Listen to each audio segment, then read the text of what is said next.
Oui, donc je suis porte-parole du Parti Socialiste sur le Sud-Manche, mais aujourd'hui ce n'est pas précisément à ce titre que j'interviens.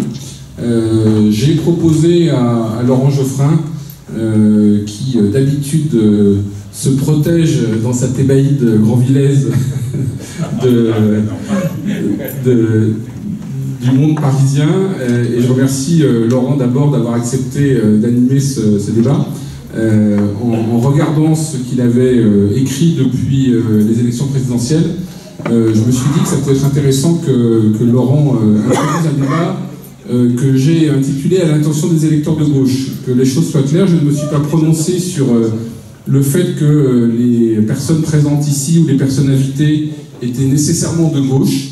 Je suis parti du principe que les électeurs de gauche, ceux qui se reconnaissent dans le principe d'une liberté qui permet à chacun d'être égal à l'autre, qui n'est pas la liberté des dominants sur les dominés, que ceux qui se reconnaissent dans l'égalité pour lutter contre les injustices, et ceux qui se reconnaissent dans la fraternité entre les peuples sans distinction de race et de conditions.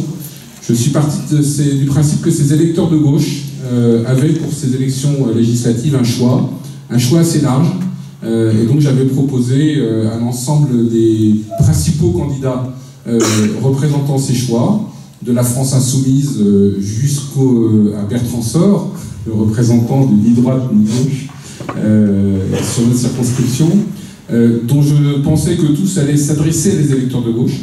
Je trouvais intéressant qu'ils puissent débattre pour présenter leur vision des choses.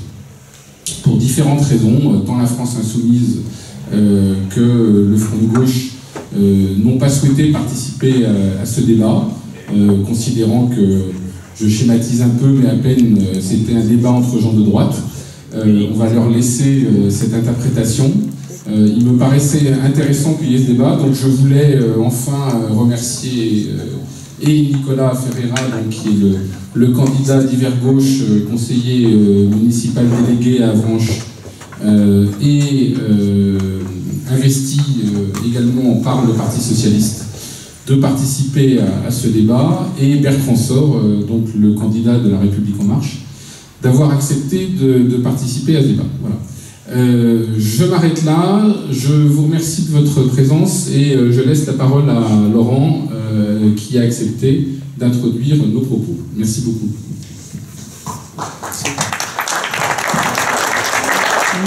Merci beaucoup.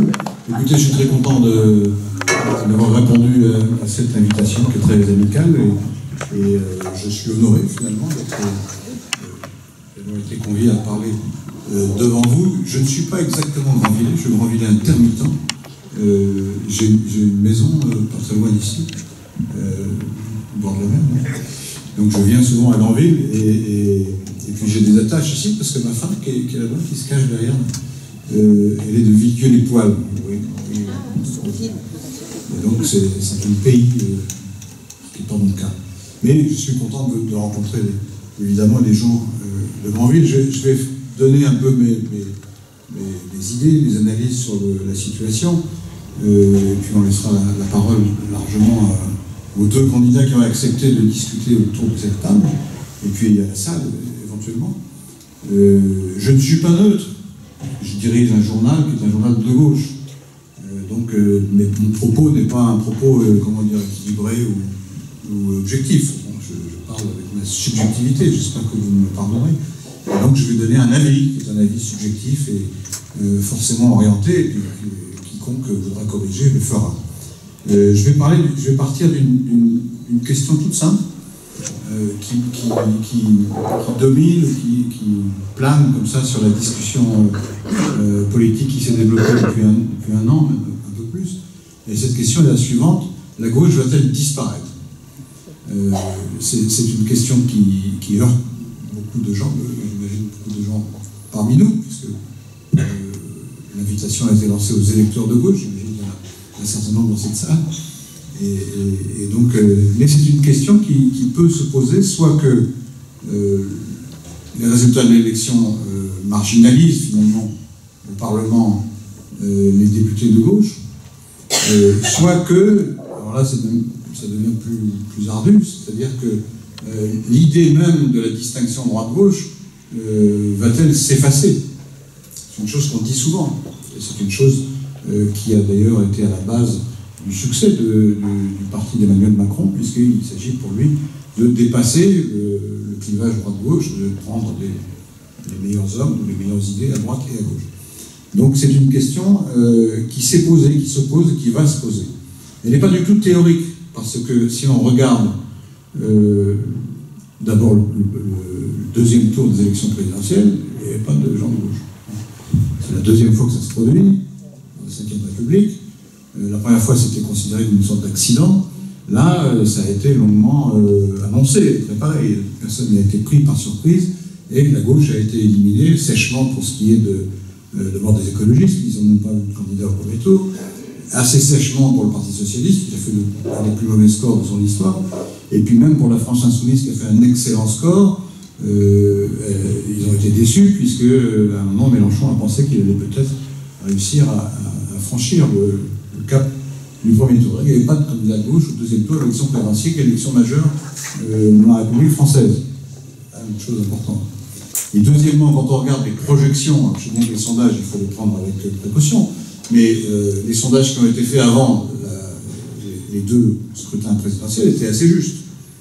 Ils se sont très peu trompés, ils ont même été absolument précis. Là, si on regarde les sondages maintenant, nationaux, alors ce sont des pourcentages nationaux, ils ne peuvent pas s'appliquer à chaque circonscription, mais quand même. Donc on se retrouve avec une formation centriste, En Marche, qui est autour de 30%, les autres sont loin derrière. Arrive derrière le Front National, et puis après il y a la gauche, qui est en dessous, très nettement en dessous des 20%. Puisque chacun des partis, en tout cas. Vous avez un sondage qui donne 12%, je crois, à la France Insoumise, et 9% au Parti Socialiste, très peu aux écologistes, très peu à l'extrême gauche, donc c'est pas beaucoup. C'est le plus bas score qu'on ait jamais vu dans l'histoire de la République. C'est la même chose. Non seulement le total des voix de gauche est très bas, mais en plus, les partis sont extrêmement divisés, puisqu'ils n'arrivent même pas à se parler. Mélenchon affirme son intention de remplacer le Parti Socialiste, donc de le faire disparaître, de le supprimer. Et quant au Parti Socialiste, il a vu un certain nombre d'élus d'abord responsables, et puis beaucoup d'électeurs partir du côté de Macron. Donc, vous vous retrouvez une situation, une gauche qui est petite, et qui en plus est émiettée. Et donc la question se pose.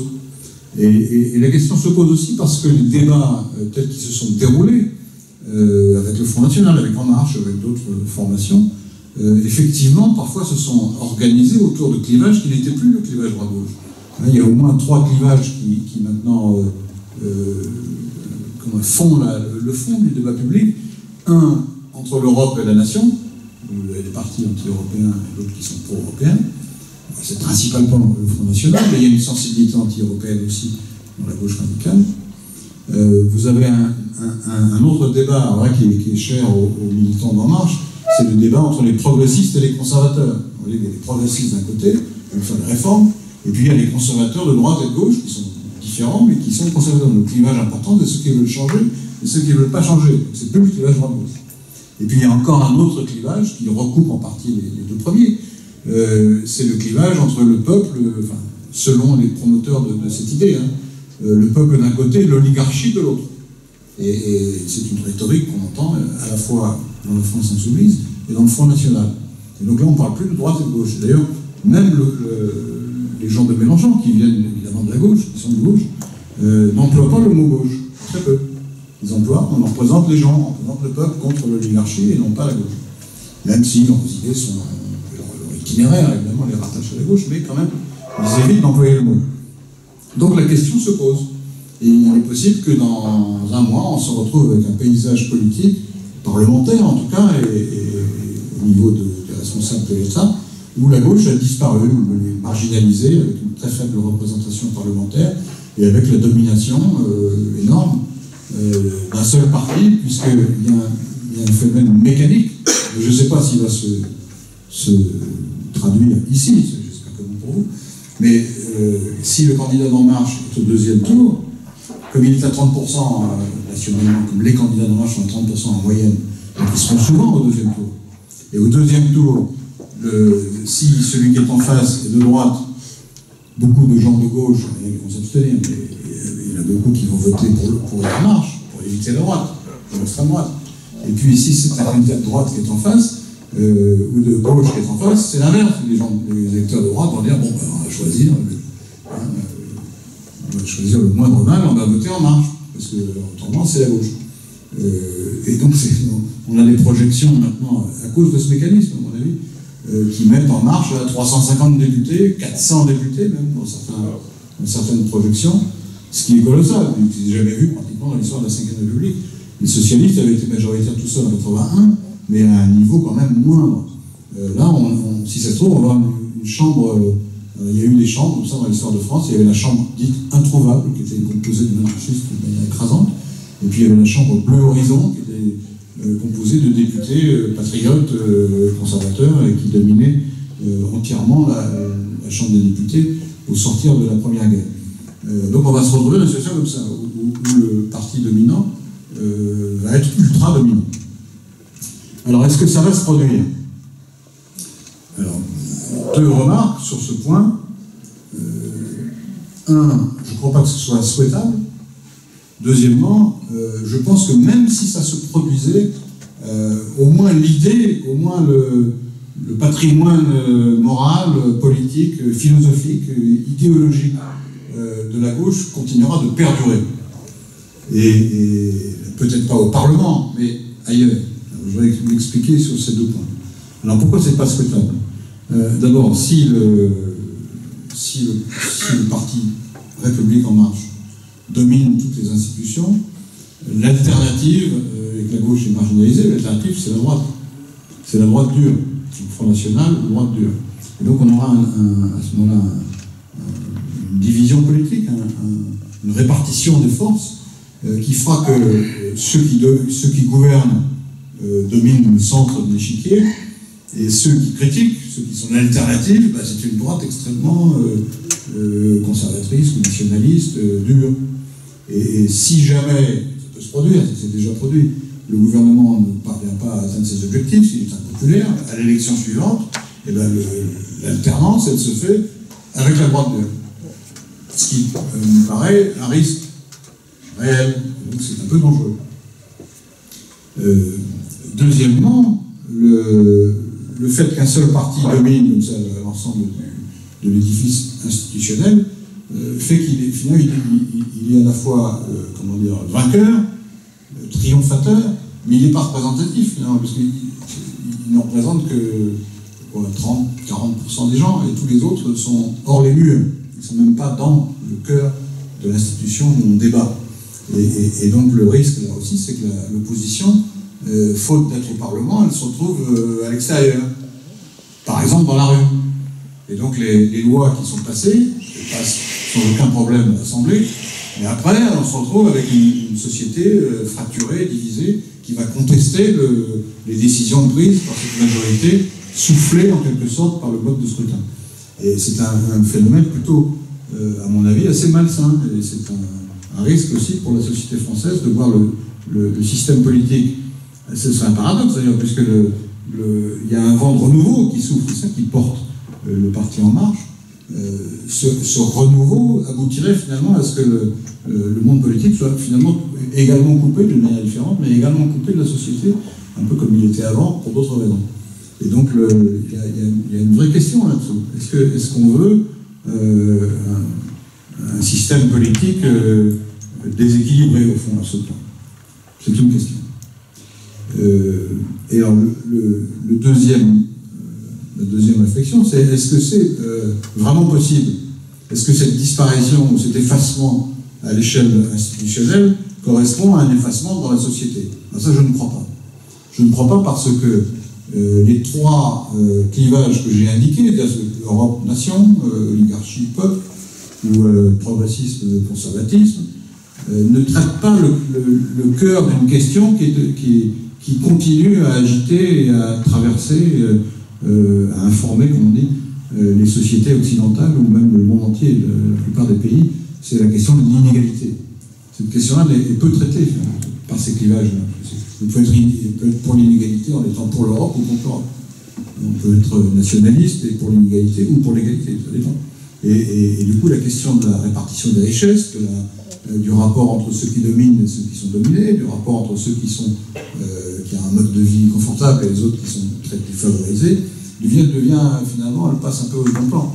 Alors qu'elle est au cœur de la discussion publique, elle est au cœur de la sensibilité, et elle est au cœur du militantisme, même de beaucoup de gens qui estiment que cette situation-là n'est pas possible, que le système de marché qui nous gouverne est trop inégalitaire et qu'il faut prendre des mesures extrêmement volontaires pour atténuer ou pour corriger ces injustices.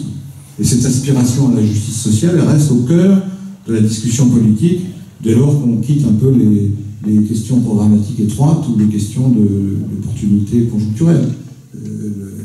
Est-ce qu'on va construire une société plus juste ou est-ce que cette question passe au bon plan et puis on traite d'autres questions? Et donc je pense que ça va continuer d'exister. D'ailleurs, dans les autres pays, on annonce la mort de la gauche, la mort des socialistes, ou des communistes, etc., régulièrement. Ces nouvelles de la mort de la gauche sont en général prématurées. En Grande-Bretagne, on pensait que la victoire de Corbyn au sein du Parti travailliste allait sonner déjà du Parti socialiste. On s'aperçoit à la fin du Parti travailliste, et puis on s'aperçoit dans l'élection que finalement, il n'a peut-être pas gagné, mais il se comporte beaucoup mieux qu'on pouvait le penser. En Europe, il y a peu de gouvernements de gauche, mais la gauche existe toujours, elle est toujours forte. Même en Allemagne, le Parti social-démocrate allemand existe toujours. Il va perdre les élections, mais il est toujours là. Et il y aura peut-être aussi une nouvelle coalition, donc il est déjà au gouvernement, il s'en fait encore. Au Portugal, c'est la gauche qui gouverne. Pour une raison d'ailleurs assez simple, c'est que c'est le seul pays pratiquement où il a réussi à s'unir. Comme ils ont réussi à unir la gauche réformiste et la gauche radicale, ben ils sont au pouvoir. C'est une question qui devrait faire réfléchir ceux qui cultivent l'idée de division. Et puis il y a plein d'exemples, même dans l'élection américaine, contre toute attente, c'est un professeur d'université, enfin un élu, professeur d'université aussi, qui a animé la primaire démocrate et qui a mis en difficulté, provisoirement, Hillary Clinton, qui ensuite a été battue. Et il y a même des gens qui disent que si ça avait été Sanders, il aurait peut-être battu Trump, alors que Clinton, elle s'est fait battre parce qu'elle était trop liée à l'establishment financier. Donc cette idée-là, ce patrimoine politique et idéologique existe toujours, et je pense qu'on court le risque de le voir passer au second plan pendant plusieurs années, mais j'ai confiance, ça renaîtra immanquablement. Alors, il y a des gens qui vont dire, mais attendez, pourquoi vous nous parlez de ça, puisque de toute façon, premier point, dans la France en marche, dans la République en marche, ils vont absorber la gauche. Ils vont absorber une partie du programme de la gauche, et donc il n'y aura plus besoin de gauche, puisque le programme de gauche sera dans le programme d'En Marche. Il y aura des mesures de gauche et des mesures de droite. C'est pas entièrement faux.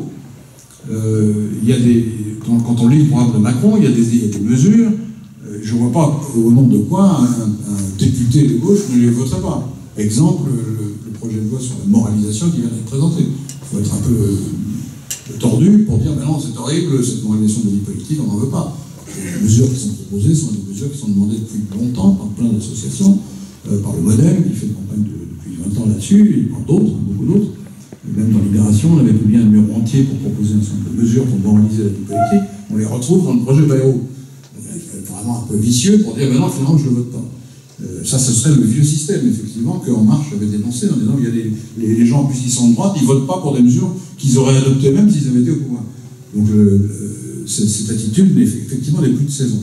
Mais il n'y a pas que ça. Par exemple, le fait de diminuer de manière considérable le nombre d'élèves dans les primaires, c'est une mesure, je vois très bien comment un type de gauche me dit, j'en veux pas. C'est plutôt une bonne mesure. Et il y a dans le programme de Macron un certain nombre de propositions qui vont dans ce sens. Donc effectivement, En Marche déborde sur la gauche, déborde sur le centre-gauche. Et donc ça mérite une discussion, une ouverture, un débat, et le cas échéant, de rejoindre par des votes l'adoption de tel ou tel projet. Ça me paraîtrait absurde de ne pas le faire, sectaire. Mais l'objection que moi j'aurais, alors vraiment c'est subjectif, c'est mon opinion, moi, le programme de Macron, c'est qu'il laisse de côté la question de la transformation sociale sur la base d'une valeur égalitaire qu'on peut souhaiter quand on est de gauche. C'est pour ça d'ailleurs qu'il est du centre. Il n'est pas de gauche, il est du centre. Donc il y a des points communs, mais il y a des différences. Exemple, si on est attaché à un peu plus d'égalité, le fait de réformer l'impôt sur la fortune pour en exonérer les propriétaires d'actions, ceux qui investissent, alors, je comprends bien le raisonnement, c'est-à-dire qu'il faut aider les gens qui investissent dans l'entreprise, c'est utile pour l'économie, d'accord, mais les inégalités sont extrêmement fortes dans toutes les économies modernes, occidentales notamment, donc cet impôt sur la fortune qui est une spécificité française, c'est une bonne exception française. Enfin, c'est normal que les gens qui ont un patrimoine d'actions qui vaut X millions, X milliards, payent une obole sur cette fortune. Donc Macron a décidé de la couper la poire en deux. Les gens qui ont l'immobilier continuent à payer, les autres sont exonérés. Exemple. Autre exemple, le plafonnement des indemnités de licenciement en cas de licenciement abusif. Cette mesure, je comprends que ça donne une visibilité aux entreprises, ça arrive, ils ne savent pas ce qui leur arrive, donc ils n'osent pas embaucher parce que le licenciement risque d'être trop cher. Je comprends le raisonnement, mais c'est un raisonnement qui me paraît assez faible. Et d'autre part, je trouve qu'il y a une inégalité de traitement. Quand c'est un haut dirigeant qui s'en va, il a un parachute doré, il ne s'est pas du tout plafonné, c'est imposé, il ne s'est pas plafonné. Alors quand c'est un salarié qui se fait virer, alors lui c'est plafonné. C'est un peu bizarre comme comparaison. Ça me paraît pas très juste. Et on retrouve comme ça dans le programme de Macron un certain nombre d'éléments qui montrent bien que la question de l'inégalité n'est pas finalement son souci principal. Son souci principal, qui est légitime par ailleurs, c'est de redresser le pays, c'est de débloquer l'économie, de faire en sorte qu'on crée plus d'emplois, et effectivement, ça permettra de lutter, si ça marche, contre une grande inégalité qui est le chômage. Mais les autres inégalités sont plutôt laissées de côté. Elles ne le sont pas, elles ne seraient pas dans un programme socialiste digne de ce nom. Et donc, voilà, on ne peut pas dire que la gauche a absorbé dans Macron, ça je crois. Alors, autre objection, et je vais bientôt finir, autre objection, oui, alors pourquoi vous nous fatiguez avec ça? De toute façon, il y a un parti de gauche qui fait 20% des élections, la présidentielle, c'est la France Insoumise. Donc, arrêtez de nous parler de socialisme, il y a la France Insoumise, voilà l'alternative. Alors, j'ai plusieurs objections à ce raisonnement. Un, j'ai bien lu le programme de la France Insoumise, c'est un programme excessif sur le plan financier, ça ne tient pas la route, à mon sens. Il n'y a que de ne pas dépenser tout d'un coup 100 milliards, alors qu'on a déjà un endettement formidable, on peut dépenser de l'argent, il faut le faire, il faut revaloriser les bas salaires, les minima sociaux, etc. Mais il y a une question de degré, le degré est manifestement excessif. Et il y a beaucoup comme ça de mesures qui sont proposées par la France Insoumise qui vont dans le sens de la justice sociale, mais qui vont se heurter immanquablement, comme l'a toujours fait la gauche, quand elle a eu des ambitions excessives, c'est qu'elle se heurte au mur de l'économie. Quand on viole les lois de l'économie, elle se venge. Et à ce moment-là, vous êtes obligé de revenir en arrière, comme ça s'est passé en 1983, comme ça s'est passé après le Front populaire, comme ça s'est passé en Grèce, ça s'est passé au Venezuela, à d'autres égards.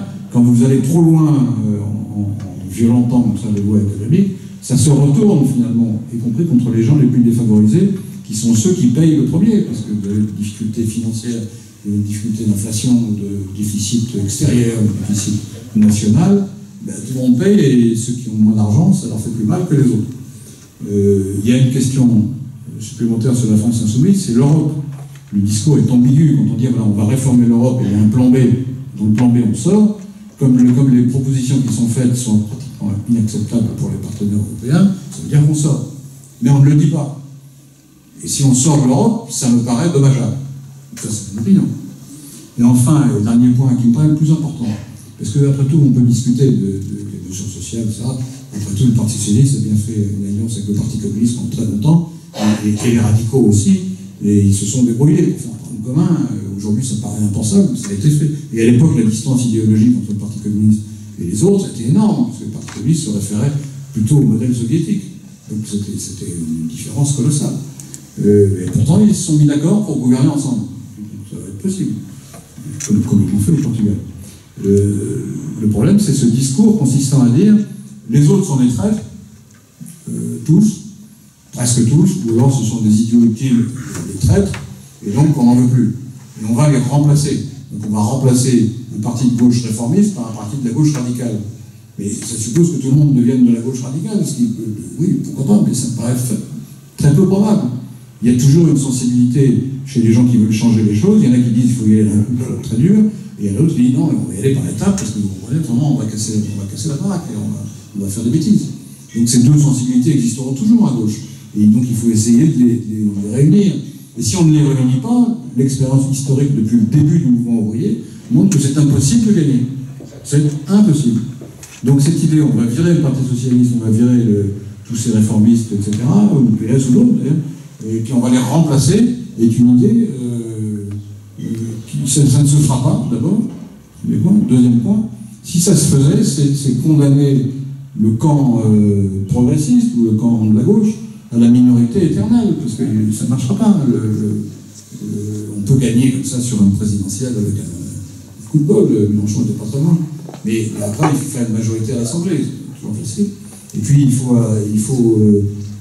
peut pas gouverner tout seul, on ne peut pas être le détenteur de la vérité unique, et puis alors, tous les autres, dehors, on les excommunie. Ça ne marche pas, ce truc-là. Et on sait de quoi on parle, il suffit de regarder l'histoire. Donc voilà, donc je pense que la gauche peut disparaître du champ politique visible, en tout cas s'effacer, c'est possible. Ce serait dommageable.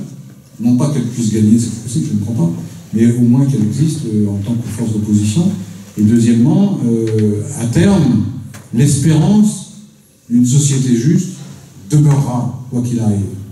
Et quoi qu'il arrive, que ce soit par des moyens radicaux ou par des moyens de réforme, il y aura une grande partie de la population, parce que les gens vivent mal souvent, ils considèrent que la société n'est pas juste, ils se réuniront pour reconstituer, faire en sorte qu'on aille dans le sens d'une reconstitution d'une force progressiste, socialiste, qui à la fois assurera une société plus juste et une société dans laquelle les hommes ont le sentiment de maîtriser leur destin. C'est ça le fond de l'affaire. Pourquoi ce mot de socialisme a été inventé? Il a été inventé par opposition à l'individualisme. L'individualisme, chacun va qu'à ses affaires, puis l'addition des volontés individuelles fait une politique. Les socialistes ont dit non, l'homme est un animal social. Donc il faut une organisation politique qui les représente, et comme il vit en société, il est obligé de tenir compte de grandes valeurs qui sont solidarité, service public, égalité, marche vers une société plus humaine. Et je pense que cette marche vers une société plus humaine peut s'arrêter à certains moments, ralentir, mais qu'elle continuera de manière irrésistible à aller de l'avant. Voilà.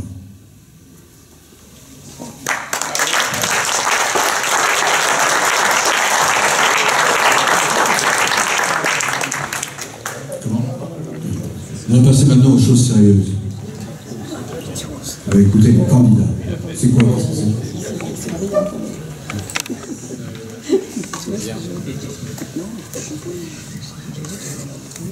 Bien, bonjour à tous. C'est certainement pas le rôle le plus facile qui est le mien, en ayant été tiré au sort, d'intervenir avec M. Geoffrin. Voilà, quand on connaît la qualité du propos, effectivement, c'est un rude challenge. Je voudrais dans un premier temps, moi, vous préciser le pourquoi de ma présence aujourd'hui. J'ai été interpellé, effectivement, par un bon nombre de personnes qui me disent « Mais pourquoi tu vas à un débat de la gauche ?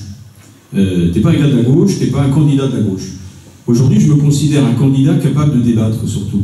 Capable de rencontrer d'autres candidats, quel que soit le parti qu'ils représentent, et pour avoir un échange d'idées et d'un échange sur les convictions qui mènent cette candidature aux élections législatives. Donc si, quand on est candidat, on fuit le débat, à mon sens, on peut difficilement construire ensemble. Et puis aujourd'hui, effectivement, je ne me présente pas comme un candidat à gauche, je me présente comme un candidat de La République En Marche. Donc je souhaite vous expliquer pourquoi ce choix d'être aujourd'hui un candidat qui a sollicité l'investiture de La République En Marche, et je souhaite dans la foulée vous expliquer quelle est ma conviction sur ce que doit être le rôle d'un député. Voilà, ce seront les deux premiers propos de mon intervention. Donc, pourquoi est-ce que je suis aujourd'hui candidat En Marche ? Vous savez pour la grande majorité qui je suis en politique depuis 16 ans, un élu local, issu de la vie associative. Je me suis très longuement investi dans les clubs sportifs locaux, au sein d'associations de parents d'élèves. Et puis, je suis devenu, comme bon nombre d'élus, un élu local. Et je suis actuellement maire de Saint-Père-sur-Mer. J'entame un 3e mandat. Pourquoi est-ce que j'ai eu envie d'être candidat dans cette élection? Je pouvais soit rester sur ma zone de confort, ma commune va bien, j'ai un métier, ou bien je pouvais avoir envie de suivre par conviction un candidat que je considère comme un candidat nouveau. Il y a 3 raisons pour lesquelles j'ai sollicité l'investiture d'En Marche. La première, c'est la nécessité en France d'avoir un rassemblement. Moi, j'ai lu le résultat de l'élection présidentielle, du premier tour de la présidentielle, j'ai vu une France profondément divisée politiquement. Nous avions 4 candidats, dont 2 extrêmes, 4 candidats autour de 20%. C'est-à-dire que pour moi, c'est le reflet aujourd'hui d'une société qui est particulièrement divisée et qui subit finalement, qui résulte d'un immobilisme, d'une longue période de clivage politique, hein, je l'appelle comme ça, d'un clivage gauche-droite qui, depuis 25 ans, finalement, a empêché notre société d'avancer et qui, aujourd'hui, aboutit à une société particulièrement divisée. Le choix de M. Macron, le souhait de M. Macron, c'est de rassembler les Français. Alors, je partage, mais qui ne partagerait pas les propos de M. Geoffrin, quand il parle d'une nécessité d'avoir également une opposition. Simplement, aujourd'hui, cette opposition, elle doit être constructive. On ne peut plus rester sur des postures d'opposition systématique venant de la droite quand il s'agit d'une loi proposée par la gauche, ou inversement, d'opposition de la gauche quand il s'agit d'une loi proposée par la droite. Si on continue dans ce type de raisonnement, bien finalement, les Français, et ils le traduisent par leur vote, ne se reconnaissent absolument plus dans la classe politique. Donc si on n'est pas aujourd'hui capable de rassembler les Français autour d'idées fortes et d'un projet porteur pour la France, effectivement, on va au-delà de l'arrivée d'extrêmes, quels qu'ils soient, au pouvoir. Donc c'est la première raison qui me fait être candidat. La deuxième raison, c'est une nécessité de rassemblement. Notre président a souhaité que nous soyons gouvernés par des gens issus de la politique et par des gens issus de la société civile. Nous avons aujourd'hui énormément de gens particulièrement intelligents, particulièrement doués, et qui ne demandent qu'à s'investir au profit du bien commun. Parce que ça aussi, c'est le sens de mon investissement en politique, c'est cette envie, ce souhait de servir le bien commun. On le fait à travers un mandat local, mais je pense qu'on doit savoir le faire à travers un mandat national. Quand on légifère à l'Assemblée nationale, on le fait en pensant, ou on doit le faire en pensant, qu'est-ce que cette loi va apporter à la grande majorité de nos concitoyens. Et ça, c'est, je pense, un écart qui s'est creusé au fil du temps, un fossé qui s'est creusé chez nos politiques nationaux. Je trouve anormal aujourd'hui, et la loi sur le non-cumul des mandats et sur le nombre de mandats possibles de faire proposés par M. Bayrou va pour moi complètement dans le bon sens. Aujourd'hui, la France n'a pas besoin de politiques au niveau national qui sont là depuis 35 ans ou 40 ans et qui ont totalement perdu le lien avec leur population, avec leurs concitoyens, avec les collectivités, avec le monde de l'entreprise. Et ce souhait exprimé par notre président de renouveler la classe politique en associant la société civile et les élus me paraît particulièrement pertinent. Et je dois vous avouer que le premier gouvernement d'Édouard Philippe me paraît un gouvernement particulièrement équilibré. Parce qu'on associe les talents, on associe les expériences, les expertises pour tirer le meilleur profit et pour porter la France vers un redémarrage. Et puis la troisième raison, c'est l'homme. C'est l'homme Emmanuel Macron. Moi je vois dans cet homme un progressiste. La France a besoin d'être rénovée à l'échelon européen. Je vois un progressiste profondément européen qui n'est pas un carriériste politique et qui a cette capacité par son intelligence, son audace, son dynamisme à rassembler les Français. Je crois que vous avez constaté comme moi ses premiers pas dans cette prise de fonction. Aujourd'hui, il y a zéro faute. Il y a zéro faute parce qu'il est dans une posture de chef d'État. Un chef d'État qui déjà s'affirme à l'échelon mondial. Donc, c'est un pari que je fais. Je n'ai jamais été encarté politiquement. Je suis un élu de terrain au profit du bien commun. Mais aujourd'hui, j'ai envie de sortir de la zone de confort que j'évoquais tout à l'heure, parce que je crois, j'ai ce souhait d'accompagner Emmanuel Macron pour bâtir une France nouvelle, une France rassemblée et une France tournée vers l'avenir. Voilà le sens de mon investissement dans ce parti En Marche. Rapidement, comment je conçois le rôle d'un député. Un député, je le rappellerai autant de fois que nécessaire, un député, il est au service de ses concitoyens. C'est un élu du peuple. Il est élu par ses concitoyens. Donc il doit respecter, à mon sens, 3 critères. Le premier critère, c'est la proximité. Le deuxième critère, c'est l'assiduité. Et le troisième critère, c'est la transparence qui, pour moi, va avec le rendre compte. La proximité, c'est quoi? La proximité, c'est être au service de son territoire, au service de ses concitoyens. Ça veut dire être capable, par une méthode de travail, d'être accessible en permanence par vous, citoyens, par les élus du territoire qui portent des projets structurants, et également par les entreprises, parce que les entreprises ont bien souvent besoin d'être accompagnées dans leur évolution. Quand je parle entreprise, je parle emploi, parce qu'aujourd'hui, s'il y a un enjeu majeur dans ce quinquennat, c'est de redonner de l'emploi, de redonner à nos concitoyens du pouvoir d'achat. Et ça ne passe forcément que par l'emploi. Pouvoir travailler, pouvoir vivre du fruit de son travail et pas des aides. Donc, effectivement, je reviens sur cette idée de proximité. Je me veux, si je suis élu député, un député à votre service. Et un député à votre service, j'évoquais tout à l'heure la transparence, il vous doit des comptes. Aujourd'hui, on souffre également énormément d'élus qui fonctionnent dans une totale opacité. Moi, je souhaite être un député qui vous rende des comptes, c'est-à-dire qui vienne, sur cette formule-là, par exemple, vous dire ce qu'il a fait comme travail, vous dire quelles sont ses indemnités, qui sont ses assistants parlementaires, combien est-ce qu'il gagne. Voilà, tout ça, ça me paraît simplement normal. On est élu par le peuple, on est élu par nos concitoyens, on doit des comptes. Pour moi, se rendre compte, il est incontournable et on ne redonnera du crédit à l'action politique que si on s'engage à rendre ses comptes et être en totale transparence. Un élu qui n'a pas une parfaite éthique et qui est poursuivi par des affaires, il n'a rien à faire en politique. Un parlementaire, il représente la nation. Il doit être exemplaire. Voilà, ce sont des choses que je m'appliquerai et je pense qu'on gagnera en crédit dans cette fonction politique si on est capable de rentrer dans ce contact direct, permanent, avec les gens qui nous ont élus. Et puis je vous ai parlé également d'assiduité. Je trouve là aussi totalement anormal qu'on ne surveille pas plus la présence de nos parlementaires au sein de l'Assemblée nationale.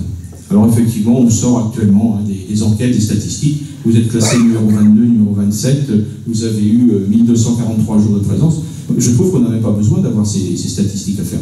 Un député, là aussi, il est élu pour une fonction, il doit travailler. Il n'est pas là simplement une fois tous les 5 ans pour se faire réélire, mais il est là au service de son territoire. Et je m'appliquerai, là aussi, je le fais en tant que maire, parce que c'est un engagement fort, c'est un engagement fort de temps, fort d'énergie, fort de dynamisme. Mais si on est candidat, c'est bien pour travailler au profit de son territoire. Donc voilà, très rapidement brossé, quelle est ma vision du rôle du député. Un député à votre service, un député qui vous rend des comptes. Voilà, je vais passer la parole à Nicolas pour ce mot d'introduction.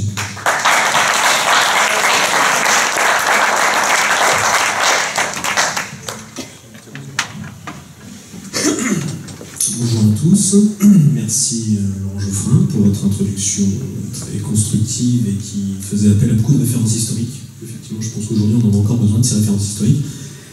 Et merci à Bertrand Sort d'avoir accepté de venir à ce débat. Concernant la tenue de ce débat, je me suis aussi posé quelques questions.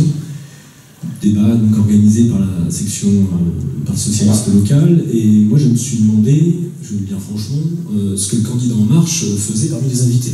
Et puis effectivement, vous allez le découvrir dans mes propos et puis dans les échanges que j'espère que nous allons avoir constructifs, que je ne considère pas que le mouvement En Marche est un mouvement de gauche. Mais je me suis aussi dit, comme Bertrand, finalement, il faut discuter. Je trouve que faire campagne sans finalement se rencontrer, échanger et débattre, ce n'est pour moi pas une vraie campagne. Donc je le dis aussi aux deux autres invités qui ont décliné l'invitation, c'est bien dommage qu'ils ne soient pas venus, parce qu'effectivement, tous les électeurs, nous avons tous besoin de débat pour savoir un petit peu où nous nous positionnons chacun. Alors je vais évoquer quelques points dans ce temps de présentation. Donc, pour ceux qui ne me connaissent pas, et j'imagine que vous êtes nombreux dans la salle, parce qu'on est en pays Grandvillers, puis moi je suis surtout investi dans le bassin Aranchenet, donc je suis un élu de la ville d'Avranches, j'ai 33 ans, et je suis donc conseiller municipal délégué à la jeunesse. Sur cette candidature de gauche, on me dit effectivement, vous êtes nombreux, vous êtes trop nombreux à être de gauche, et ce que Laurent Geoffrin expliquait effectivement, c'est que la gauche souffre beaucoup de ces divisions. Nous avons voulu, avec notre équipe, créer les conditions d'une candidature de rassemblement. Et là encore, dans le Sud-Manche, comme un petit peu partout en France, ces conditions n'ont pas été réunies. Donc il y a eu la candidature de Benoît Hamon, qui a porté le programme de la plateforme Hamon Jadot. Nous voulions au moins faire cela dans le Sud-Manche. Nous le faisons, nous, humainement, avec nos forces. Donc je travaille main dans la main avec François Dufour, figure écologiste du territoire, cofondateur d'Attaque, de la Confédération Paysanne et ancien vice-président à la région Basse-Normandie en charge de l'agriculture, mais pour des questions d'appareil, pour des questions partisanes. Alors effectivement, on peut, je pense, se retrouver aussi sur des critiques, sur les systèmes partisans. Cette candidature d'un rassemblement n'a pas été possible et donc nous avons un candidat Europe Écologie Les Verts, un candidat Parti communiste français, un candidat France Insoumise, en tout cas nous pour cette extrême gauche qui ne s'est pas non plus elle-même réunie alors qu'ils étaient censés être derrière le même candidat à l'élection présidentielle. Troisième point que je voudrais aborder en introduction, c'est justement cette élection présidentielle. Je pense que nous avons vécu, nous tous collectivement, une élection présidentielle un petit peu hors du commun. En tout cas, pas celle à laquelle nous étions habitués sous la Ve République, même si effectivement nous avons connu le 21 avril 2002, où la présence des deux candidats attendus, droite et gauche, finalement ne s'est pas réalisée. Pourquoi une élection présidentielle hors du commun ? Nous avons vu l'émergence d'un mouvement politique, En Marche, qui pour moi est un mouvement intéressant, mais qui me pose énormément de questions. Je me méfie toujours finalement de ceux qui me disent ni droite ni gauche, ou la droite et la gauche, ça ne veut plus rien dire. Moi je pense profondément que la droite et la gauche sont des notions qui veulent dire quelque chose, elles ont 2 siècles d'histoire derrière elles, et ce sont, je pense, des clivages sains, mais clivage ne veut pas dire opposition stérile, l'opposition peut être constructive, ce qui s'est passé pendant 2 siècles dans notre histoire politique, et avec les répercussions que nous avons dans nos vies de tous les jours. Donc effectivement, je suis toujours méfiant de cela, et finalement, si nous perdions de vue ou en tête ce clivage ni droite ni gauche, nous aurions le risque de tomber dans un autre clivage. Alors, Laurent Geoffrin en a évoqué 3, et je pense qu'on peut les résumer aussi. Alors, selon le point de vue où on se place, effectivement, on parle d'un clivage progressiste-conservateur, ou alors d'un clivage nationaliste mondialiste, ou protectionniste mondialiste. Ça, c'est le clivage que veut nous donner le Front National. Je me méfie donc de ces nouveaux clivages et je continue à penser qu'effectivement le clivage droite-gauche est sain dans le débat politique. Et puis réduire finalement nos mouvements politiques à un clivage progressiste-conservateur, finalement c'est pas ce qu'on met derrière progressiste. Alors effectivement le candidat En Marche se dit progressiste, je me dis progressiste, et en même temps nous n'avons pas les mêmes idées politiques et nous n'avons pas les mêmes propositions à faire valoir dans ce débat. Donc en tout cas pour moi ce clivage me pose question. Je pense surtout que cette élection présidentielle finalement c'est la victoire du libéralisme. Sous couvert effectivement d'un clivage progressiste-conservateur, c'est effectivement la victoire d'un libéralisme qui continue à diriger la société depuis au moins les années 80, ce que certains appellent le néolibéralisme.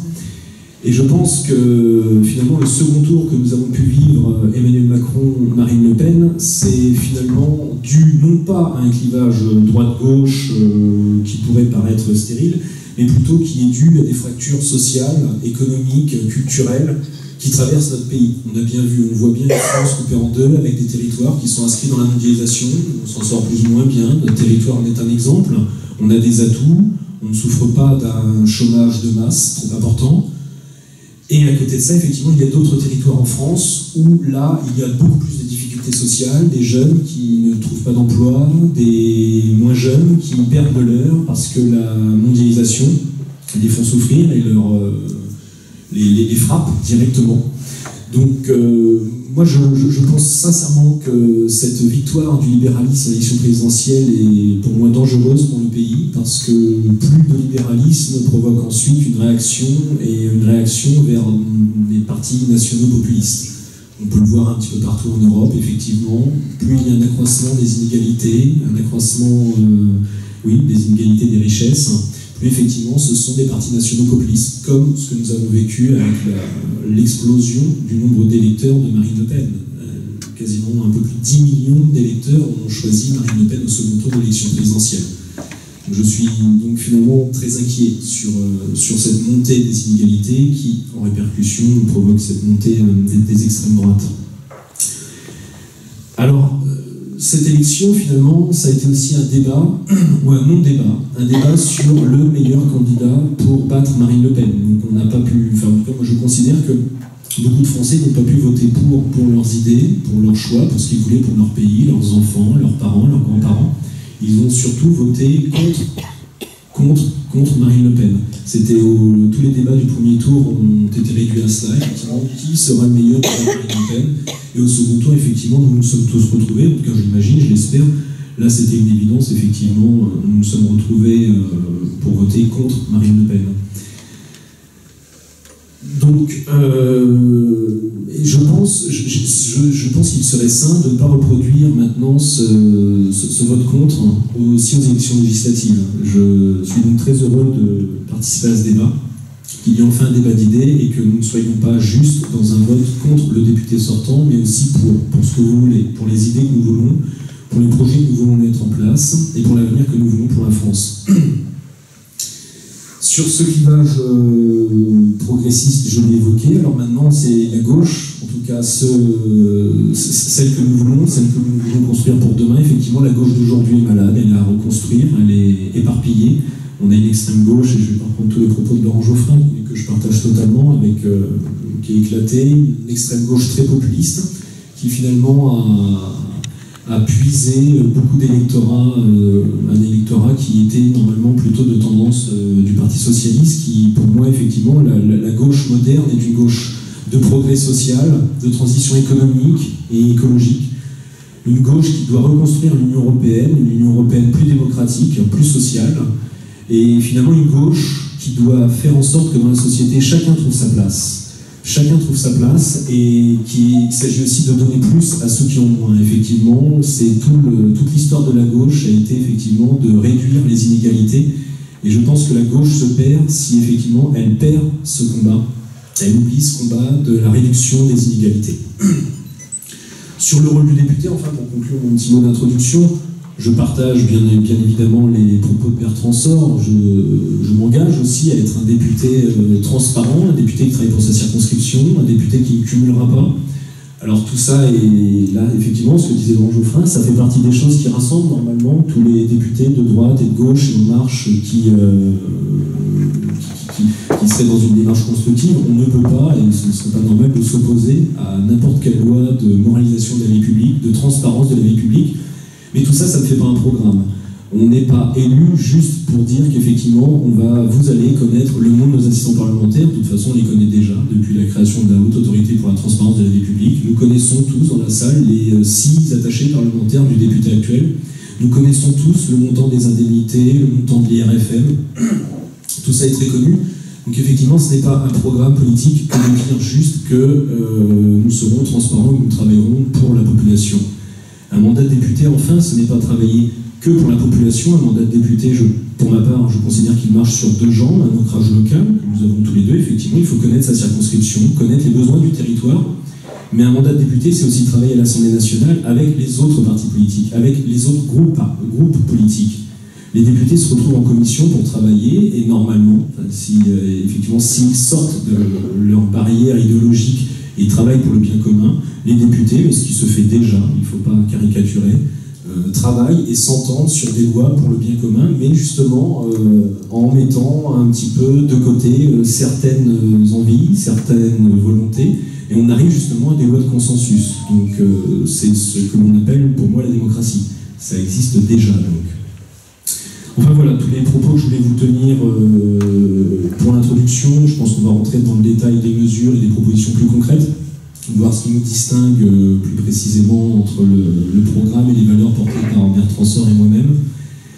Donc voilà, je vous remercie pour votre attention et place aux questions.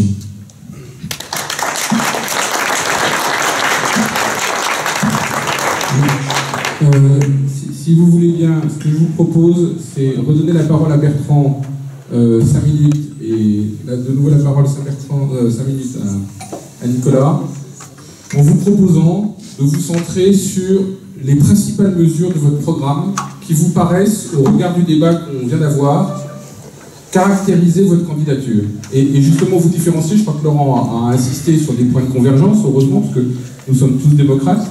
Et puis il y a des points de divergence, il y a des points d'aspérité les uns ou les autres. Est-ce que vous pouvez, sur vos programmes, nous indiquer les principaux points qui vous paraissent caractéristiques de votre positionnement spécifique? Et après, je proposerai à la salle de poser des questions. Bien, donc on va intégrer ces règles du jeu. Moi, je vous propose de développer 3 points que je vais appeler les 3 E. Le premier, ça va être l'éducation. Le deuxième, ça va être l'emploi. Et le troisième, ça va être l'Europe. Parce que ça me paraît 3 sujets majeurs dans tout le fonctionnement de notre pays. L'éducation, notre président Emmanuel Macron pointe ce sujet comme étant d'importance pour notre société, parce que l'éducation, elle doit être effectivement égalitaire, équitable, et elle doit surtout permettre à nos enfants, nos petits-enfants, à tout citoyen de s'intégrer durablement dans la société, à la fois sur un plan personnel et sur un plan professionnel. Donc Emmanuel Macron a pointé un certain nombre de sujets, un certain nombre d'idées et un certain nombre de mesures qui seront prises et mises en place le plus rapidement possible. La première, elle concerne de lire, écrire, compter. Dans ma fonction professionnelle, j'enseigne dans un collège avec des jeunes en difficulté scolaire. Difficultés scolaires qui s'accompagnent souvent d'une difficulté sociale et familiale. Ces jeunes quittent le collège sans maîtriser de façon satisfaisante le savoir lire, le savoir écrire, le savoir compter. Comment voulez-vous que ces jeunes puissent, quand ils deviennent à l'âge adulte, s'intégrer dans une entreprise, avoir une vie familiale satisfaisante et accompagner leurs propres enfants dans leur épanouissement? Donc Emmanuel Macron propose que dans les zones, dans un premier temps, dans les zones que l'on appelle des zones de REP+, les zones prioritaires, on mette en place des effectifs allégés dans les classes de CP et de CE1, 12 élèves maximum par classe. Parce qu'on sait que c'est à cet âge-là, à 5 ans, 6 ans, 7 ans, que l'on apprend ces apprentissages de base et que l'on doit maîtriser, au sortir de l'école élémentaire, le savoir lire, écrire, compter. C'est à mon sens un enjeu prioritaire, encore une fois, si l'on veut permettre à nos enfants d'avoir une vie professionnelle et personnelle qui soit satisfaisante. C'est une première chose. Deuxième chose, concernant l'éducation, la nécessité de faire le lien de façon beaucoup plus importante et de beaucoup plus adaptée entre la formation initiale et l'entreprise. Je visite avec ma colistière un nombre important d'entreprises depuis presque 2 mois, et le constat est le même partout sur notre territoire: nous manquons de main-d'œuvre. Nous ne trouvons pas de main-d'œuvre. 6 millions de chômeurs en France, même si, comme le disait Nicolas Ferreira, nous avons un territoire qui est moins impacté par le chômage, mais nous avons aujourd'hui sur notre territoire des offres d'emploi en nombre qui ne sont pas pourvues. Elles ne sont pas pourvues, pourquoi? Parce qu'on ne trouve pas de main-d'œuvre qui soit très qualifiée, mais aussi de main-d'œuvre qui ne soit pas, finalement, peu qualifiée. Alors, on peut mettre en cause les organismes de formation. Il faut surtout, je pense, et comme le propose notre président, développer, redorer l'image de l'apprentissage. Certains pays comme l'Allemagne ont très bien su le faire. En Allemagne, on rentre en apprentissage à 14 ans, 15 ans, 16 ans. Et surtout, cette voie d'apprentissage dans ce pays est une voie d'excellence. C'est-à-dire que non seulement on forme des travailleurs avec des compétences de base, mais on accompagne aussi la formation vers des métiers particulièrement performants et des métiers extrêmement qualifiés. Donc aujourd'hui, en France, l'image de l'apprentissage, elle est complètement dénigrée. On dit à un élève, tu vas être apprenti parce que tu n'es pas bon à l'école. L'idée de Lionel Jospin d'avoir 80% de classe d'âge au bac est une idée très noble. Et je pense qu'il faut garder cette idée-là. Simplement, il faut aussi accepter que certains jeunes n'aient pas forcément des appétences scolaires qui leur permettent de faire des études, bac plus 2, plus 3, plus 4, mais que par contre, ces mêmes jeunes ont des capacités et des compétences qui sont particulièrement performantes s'ils passent par le biais de l'apprentissage. Donc, première chose, redorons l'image de l'apprentissage, considérons-la comme une filière qualifiante et d'excellence, et accompagnons les jeunes apprentis pour qu'ils puissent aussi tirer le meilleur profit de ce choix professionnel. Ça veut dire aussi permettre à ce que des jeunes aient des capacités et possibilités d'hébergement à proximité des entreprises, des possibilités de transport, parce que quand on a 15 ans et qu'on doit aller travailler à 15 km, on n'a pas forcément moyen de transport, on n'a pas forcément des parents qui peuvent nous emmener, et on n'a pas forcément un endroit où on peut dormir quand on est toute la semaine dans l'entreprise. Donc, moi je crois dans cette filière de l'apprentissage, qui encore une fois pour moi est une filière d'excellence, une filière qui doit permettre de former les salariés et les travailleurs dont ont besoin nos entreprises, mais il faut accompagner effectivement et réaffirmer de manière forte l'attachement que l'on a à l'apprentissage. C'est un souhait exprimé là aussi de façon récurrente par notre président. Et puisque j'évoque l'apprentissage, on a également chez notre président le souhait que l'apprenti puisse accéder au processus Erasmus. Vous connaissez Erasmus pour les étudiants. On va 6 mois, 8 mois à l'étranger dans un pays européen. On complète son expérience, son expertise. Eh bien, je pense que nos apprentis, par le biais de cet Erasmus+, pourront également tirer un meilleur profit d'un stage ou d'une période de travail dans une entreprise étrangère où on apprendra d'autres techniques, on sera confronté à d'autres machines et on viendra forcément plus qualifié et meilleur expert quand on intégrera une entreprise française. Donc, je crois énormément dans l'apprentissage comme étant une voie qui permette à nos jeunes qui en font le choix, parce qu'on leur aura présenté cette voie comme n'étant pas une voie de garage, mais une voie d'excellence et une voie qualifiante, pour compléter les offres de formation et pour permettre un meilleur accès à l'emploi. Donc voilà rapidement développer les côtés éducation. Je vais vous parler quand même des classes bilingues parce que j'ai au moins des professeurs d'allemand dans ma classe. Vous avez comme moi entendu Emmanuel Macron échanger en anglais avec Barack Obama ou avec Angela Merkel. Je crois qu'aujourd'hui, il maîtrise parfaitement l'anglais. On souffre aussi en France de jeunes qui ne maîtrisent pas l'anglais alors que les métiers qu'ils souhaitent exercer le nécessitent. Là aussi, le souhait d'Emmanuel Macron de remettre en place des classes bilingues en collège me paraît un choix judicieux et qui profitera également à nos jeunes pour une meilleure insertion dans leur vie professionnelle et personnelle. Sur l'éducation, j'en arrêterai là, mais je pourrais vous développer un bon nombre d'autres sujets. Le sujet de l'emploi, il est primordial. C'est aujourd'hui effectivement un enjeu majeur d'offrir du travail à la plus grande majorité des Français. Emmanuel Macron dit quelque chose qui me parle. Il vaut mieux vivre de son travail que de vivre des aides. Je suis tout à fait favorable aux aides sociales, mais je pense que c'est encore mieux quand on arrive à vivre du fruit de son travail. Je pourrais vous parler tout à l'heure de l'agriculture, qui est un des secteurs économiques qui emploie le plus sur notre territoire, un secteur dans lequel aujourd'hui on ne vit pas de son travail. Voilà. Alors que l'on a des producteurs performants, avec des installations qui sont particulièrement opérantes, mais qui, par le biais d'une très mauvaise répartition du fruit du travail, font qu'ils n'ont pas un salaire décent. Je reviens à l'emploi. Aujourd'hui, notre France souffre de trois mots essentiels qui sont de façon récurrente énoncés dans les entreprises que je peux visiter.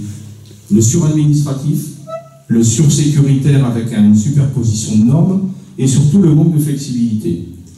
Aujourd'hui, vous le savez comme moi, nous vivons la mondialisation et cette mondialisation, elle ne peut, à mon sens, être bénéfique que si on passe par une harmonisation, notamment sur les exigences économiques. Nous avons effectivement un modèle économique qui fonctionne avec des exigences imposées par l'Europe, mais nous avons le chic en France pour rajouter à ces exigences européennes des démarches administratives supplémentaires et des normes supplémentaires. Je vous parlais de l'agriculture tout à l'heure. Un producteur laitier en France, non seulement il applique les normes imposées par l'Europe, mais en plus la France lui impose d'autres normes, notamment des normes sécuritaires, qui lui nécessitent des investissements supplémentaires et qui lui impliquent un prix de sortie de son lait qui est bien supérieur à ses voisins européens. Donc aujourd'hui, cessons ce suradministratif, simplifions les démarches administratives, cessons de surajouter des normes alors que l'Europe impose déjà des normes qui sont suffisantes pour garantir la santé, et puis donnons de la flexibilité au travail. La flexibilité, ça veut dire quoi? Ça veut dire permettre aux entreprises de s'adapter pour répondre et pour honorer leur carnet de commandes. Là encore, des entreprises très locales. Je pourrais vous en citer un nombre particulièrement important. Aujourd'hui, ces entreprises, à cause des 35 heures, ne peuvent pas remplir ni honorer leur carnet de commandes. Alors le cadre, je tiens à le préciser, les 35 heures restent le cadre légal. C'est-à-dire qu'on ne touche pas aux 35 heures. Le salarié qui souhaite travailler 35 heures, il continue à travailler 35 heures. Par contre, dans la même entreprise, soit par des accords de branche, parce qu'on aura été capable, dans une branche professionnelle, de se mettre d'accord, soit sur des accords d'entreprise, et même de toutes petites entreprises, un patron et ses deux salariés, d'avoir ensemble un accord pour que cette flexibilité se mette en place. On est d'accord dans cette entreprise pour travailler 40 heures, 42 heures. Pourquoi est-ce que le salarié est d'accord? Tout simplement parce qu'il a besoin aujourd'hui de retrouver des finances, il a besoin de retrouver un pouvoir d'achat. Et je peux vous dire là encore, dans les entreprises que l'on visite, ce souhait exprimé par les patrons, on peut dire, bah oui, ce sont les patrons qui veulent de la flexibilité, parce qu'effectivement, il y a du profit supplémentaire. Mais je peux vous dire que cette flexibilité, elle est souhaitée par les salariés. Parce qu'aujourd'hui, dans une époque de loisirs, une société de loisirs, on a besoin d'argent pour profiter de ces loisirs. Et la seule façon de trouver de l'argent pour profiter de ces loisirs, c'est de travailler plus que 35 heures. Donc, je pourrais vous citer un nombre important d'entreprises qui ont des carnets de commandes plein à ras-bord, des entreprises qui travaillent à la fois sur le territoire français, mais qui travaillent également à l'étranger. On a visité récemment une entreprise qui travaille en Azerbaïdjan, en Russie, qui travaille au Sultanat d'Oman et qui travaille dans des hôtels parisiens pour installer du luxe. Voilà.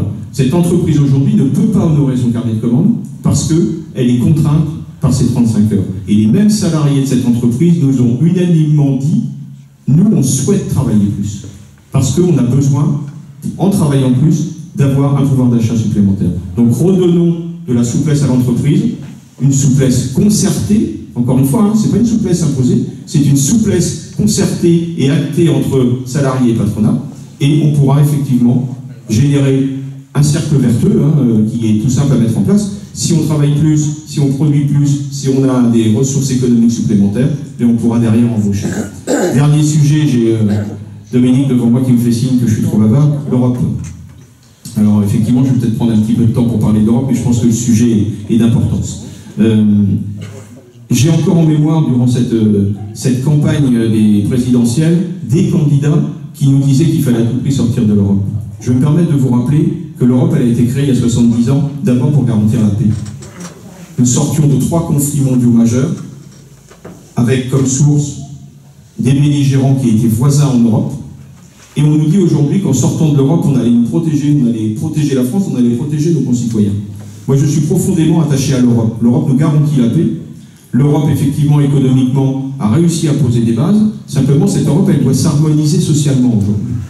Parce que ce dont souffre notre économie française et ce dont souffre l'Europe, c'est d'une très grande inégalité entre ses habitants et ce qui implique, effectivement, par exemple, la présence de travailleurs détachés au sein des entreprises. Moi, je suis profondément outré quand je vois ces petits camions avec des bâches bleues garés sur la 84 avec des travailleurs polonais à bord qui viennent faire 12 heures, 15 heures par jour et que l'on paye de façon très insuffisante. Donc l'Europe aujourd'hui, en termes économiques, en termes de puissance économique, c'est le premier PIB mondial. Cette Europe, si elle est capable d'être harmonisée socialement, si elle est capable de travailler ensemble, elle sera parfaitement concurrentielle face aux États-Unis ou à la Chine. Simplement, elle doit se construire socialement, cette Europe. Ça, c'est aussi un des enjeux majeurs de ce quinquennat. Et notre président souhaite effectivement travailler en ce sens, donner plus de force à cette Europe, plus de puissance économique pour prendre la part qui est juste, la part qu'elle doit occuper. Sur l'Europe, peut-être pour préciser aussi, aujourd'hui, nous sommes finalement impuissants à taxer les entreprises, ce qu'on appelle les GAFA, les Google, les Apple, les Facebook, qui sont des entreprises américaines, qui tirent des profits énormes sur notre territoire européen, mais auxquels on n'impose aucune fiscalité, aucune retombée fiscale vers nos États européens. Donc là aussi, atteignons une puissance suffisante à l'échelle européenne, travaillons ensemble à l'échelle européenne, harmonisons-nous socialement, et nous serons en capacité de générer de l'activité économique supplémentaire et d'avoir la juste place qui doit être la nôtre à l'échelle mondiale et dans l'économie mondiale. Voilà ce que je souhaitais dire rapidement sur ces 3 points, éducation, emploi et l'Europe. Merci. Donc, pour respecter l'égalité de temps de parole, Nicolas, un quart d'heure. Pardon, 15 minutes, voilà. Et pas plus, pour qu'on ait un petit peu de temps pour les questions de la salle. Merci beaucoup. Merci. Je vais me prêter au jeu, mais effectivement, je vais reprendre les 3 mêmes thèmes. On va commencer à débattre. Donc, 1, éducation, 2, travail, 3, Europe. Comme ça, j'ai une petite réponse en même temps. Je vous écoutais. Sur l'éducation, effectivement, donc bien entendu, on a beaucoup de divergences. Là, moi, je ne partage pas du tout cette vision de l'éducation. Il y a beaucoup de choses qui n'ont pas été dites. Et j'aimerais déjà parler du temps d'activité périscolaire, comme ça on va y aller par âge de nos enfants. Donc effectivement, je pense que là, sur le temps d'activité périscolaire, une mesure qui a été mise en place par le gouvernement précédent, je pense que c'est une bonne mesure. En tant qu'élu avranchiné, délégué à la jeunesse, donc je le vois au quotidien, ce sont des vrais moments où on peut donner aux enfants la chance de découvrir d'autres choses, de découvrir des activités culturelles, sportives, éducatives, au-delà du temps scolaire. Et je pense que dans le programme, je vais beaucoup parler du programme d'Emmanuel Macron, parce qu'effectivement, il vient d'être élu président.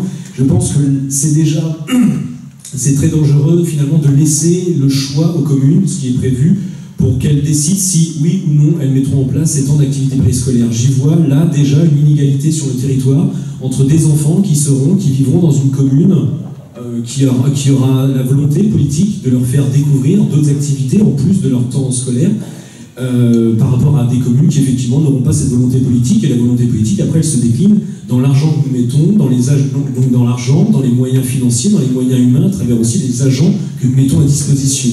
Donc, dès cet âge-là, je pense que c'est très important qu'il y ait une égalité sur l'ensemble du territoire. Ensuite, sur les difficultés scolaires et le nombre d'enfants par classe, je me retrouvais je me retrouve toujours dans la proposition de Benoît Hamon, proposition que je porterai aussi à l'Assemblée nationale, qui est plutôt d'avoir un maximum, un plafond de 25 enfants par classe dans les classes de CP, de CE1 et de CE2, et de 20 enfants par classe dans les zones d'éducation prioritaire, dans les territoires ruraux et en Outre-mer. Je ne comprends pas pourquoi juste cibler 12 enfants par classe en CP et en CE1, et je me demande comment cela sera financé. Alors, effectivement, je pose la question, comment on finance? C'est-à-dire que dans le programme, l'idée est de supprimer 120 000 postes de fonctionnaires. On ne touche pas à l'éducation, on ne touche pas à la sécurité, on ne touche pas à la gendarmerie, on ne touche pas à l'armée, on ne touche pas à la santé. Alors, est-ce que nous supprimons des fonctionnaires que dans la fonction publique territoriale? Mais Bertrand et moi, nous sommes des élus locaux. Nous savons très bien qu'effectivement, nos agents municipaux, territoriaux, ont déjà beaucoup de travail. Si on nous supprime des postes, si on nous supprime de l'argent, donc effectivement, nous ne pouvons pas remplacer tous les départs à la retraite, je ne vois pas comment on pourra administrer nos communes. Alors, effectivement, donc, on en revient à cette question des temps d'activité périscolaire, où là, par exemple, on ne mettra pas d'agents, d'animateurs à disposition des écoles pour accompagner et faire en sorte que nos enfants s'épanouissent dans d'autres activités. Excusez-moi.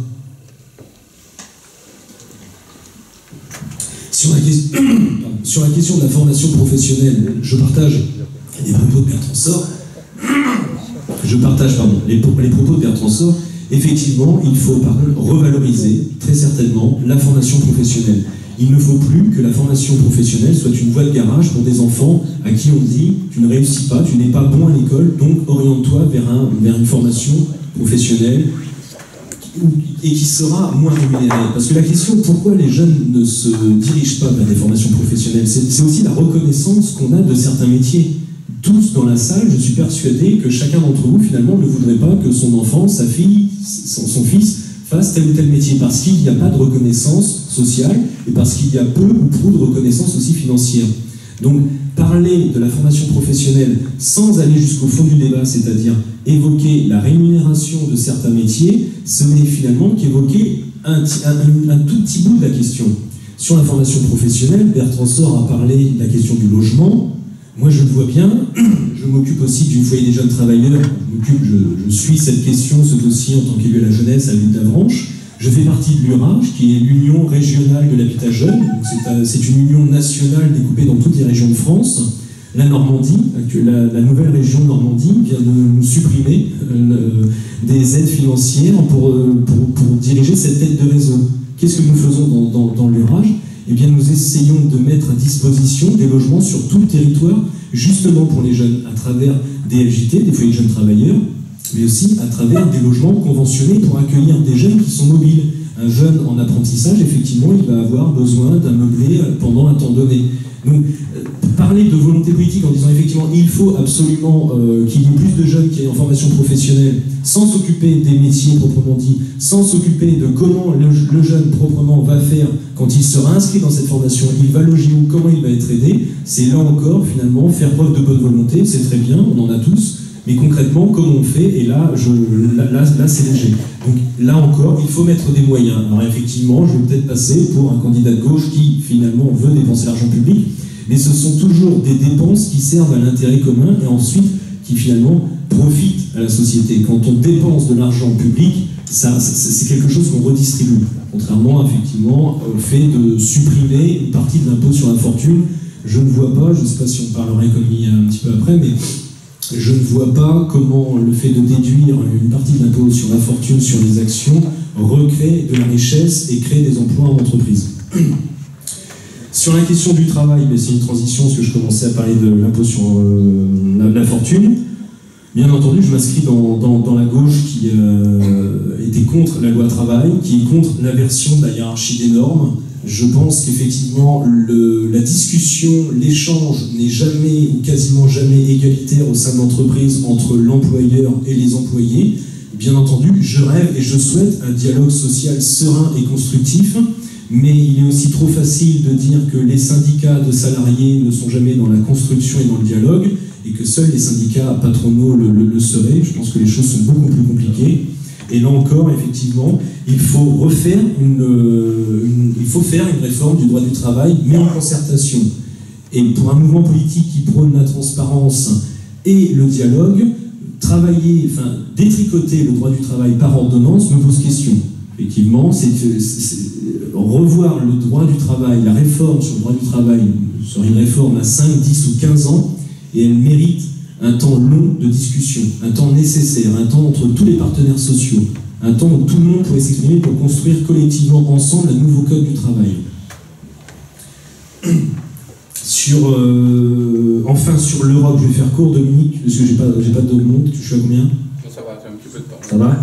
Donc en fait, ensuite, pour finir, sur l'Europe, Bertrand, effectivement, là, nous présente finalement une mondialisation heureuse, avec une Europe où tout va bien, où la croissance et la richesse seraient partagées par tous.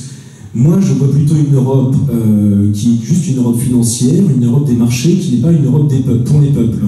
Je m'inquiète effectivement de la volonté d'Emmanuel Macron de ratifier le traité, le CETA, et je ne vois pas dans le programme porté par le président élu et par les parlementaires qui souhaitent être élus dans sa majorité, de volonté pour construire une Europe plus démocratique, plus sociale et plus écologique. Je me range totalement derrière la proposition qui avait été portée par des économistes, dont Thomas Piketty, qui était donc dans l'équipe de Benoît Hamon, donc une proposition de Benoît Hamon, qui est cette idée d'un parlement de la zone euro. Je pense profondément qu'il faut reconstruire l'Europe, il faut que cette Europe ait un vrai tournant démocratique. Alors je vais vous expliquer en 30 secondes ce qu'est ce parlement de la zone euro, la copie qui pourrait être présentée à nos partenaires européens. L'idée serait effectivement de constituer un parlement constitué à 80%, mais les chiffres restent encore à discuter entre les parlementaires nationaux et à 20% de parlementaires européens, pour constituer un parlement pour les 19 pays de la zone euro, pour qu'effectivement ces pays, collectivement, fassent de la politique et que les choix économiques ne soient plus seulement faits entre les chefs d'État et de gouvernement ou les ministres des Finances de la zone euro, mais vraiment par des élus, par des parlementaires, élus par vous, par nous tous, pour qu'ensuite nous rendions des comptes. Donc, ce Parlement aurait le mérite d'avoir aurait le mérite de faire de vrais choix démocratiques. Pour cela, il lui faudrait de l'argent, c'est-à-dire que la première chose qui pourrait être mise en place, ce serait un impôt sur les sociétés commun à tous les pays de la zone euro. Parce qu'on parle effectivement d'Union européenne, d'alliance, de mariage entre pays européens, mais nous faisons tous concurrence collectivement, et la première des concurrences, c'est à travers l'impôt. Chaque pays se bat pour avoir des entreprises sur son territoire plutôt que sur le territoire du voisin. Donc je ne vois pas comment on peut continuer à construire une Europe. Si elle continue comme ça, nous allons vers, je pense, une déliquescence de l'Union européenne. Donc il nous faut absolument remettre de la démocratie, du débat politique, du débat qui est sain politiquement, avec des oppositions et des majorités qui s'entendent sur des projets communs, avec d'abord un impôt sur les sociétés commun à tous les pays de la zone euro, et pour que toutes ces questions soient discutées et débattues dans un Parlement démocratiquement élu. Voilà, j'en termine, comme ça j'espère que j'ai respecté le temps de parole.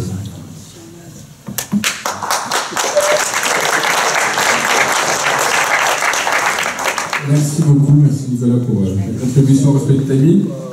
Si au sein de la salle certains souhaitent poser des questions, c'est le moment, et donc j'apporte le micro à ceux qui le souhaitent. Oui. Vas-y. Non, ça fonctionne. C'est bon, parle tout près. Oui. Une remarque d'abord concernant Macron. Pour moi, avec la modification de l'ISF, eh bien, on a affaire à un Pompidou bis. Tous deux vaccinés avec la même aiguille, tous deux sortent de chez Rothschild, et tous deux favorisent la haute finance. Point. Deuxièmement, les accords d'entreprise, au lieu des accords de branche ou nationaux, les 35 heures, il ne faut pas dire que ça continue. La preuve, puisque à l'intérieur de l'entreprise, on peut décider de 40 ou 42 heures. Elles ne seront plus en heures supplémentaires, ces heures-là. Elles seront en heures normales. Hein? Ah oui. Hein? Et bien donc voilà pour l'instant. Alors surtout Pompidou bis. Hein? On sort de chez Rothschild, on a été vacciné avec la même aiguille et on fera une politique identique. Je ne sais pas si c'était une question. Est-ce que l'un ou l'autre, Bertrand, tu veux réagir? Nicolas?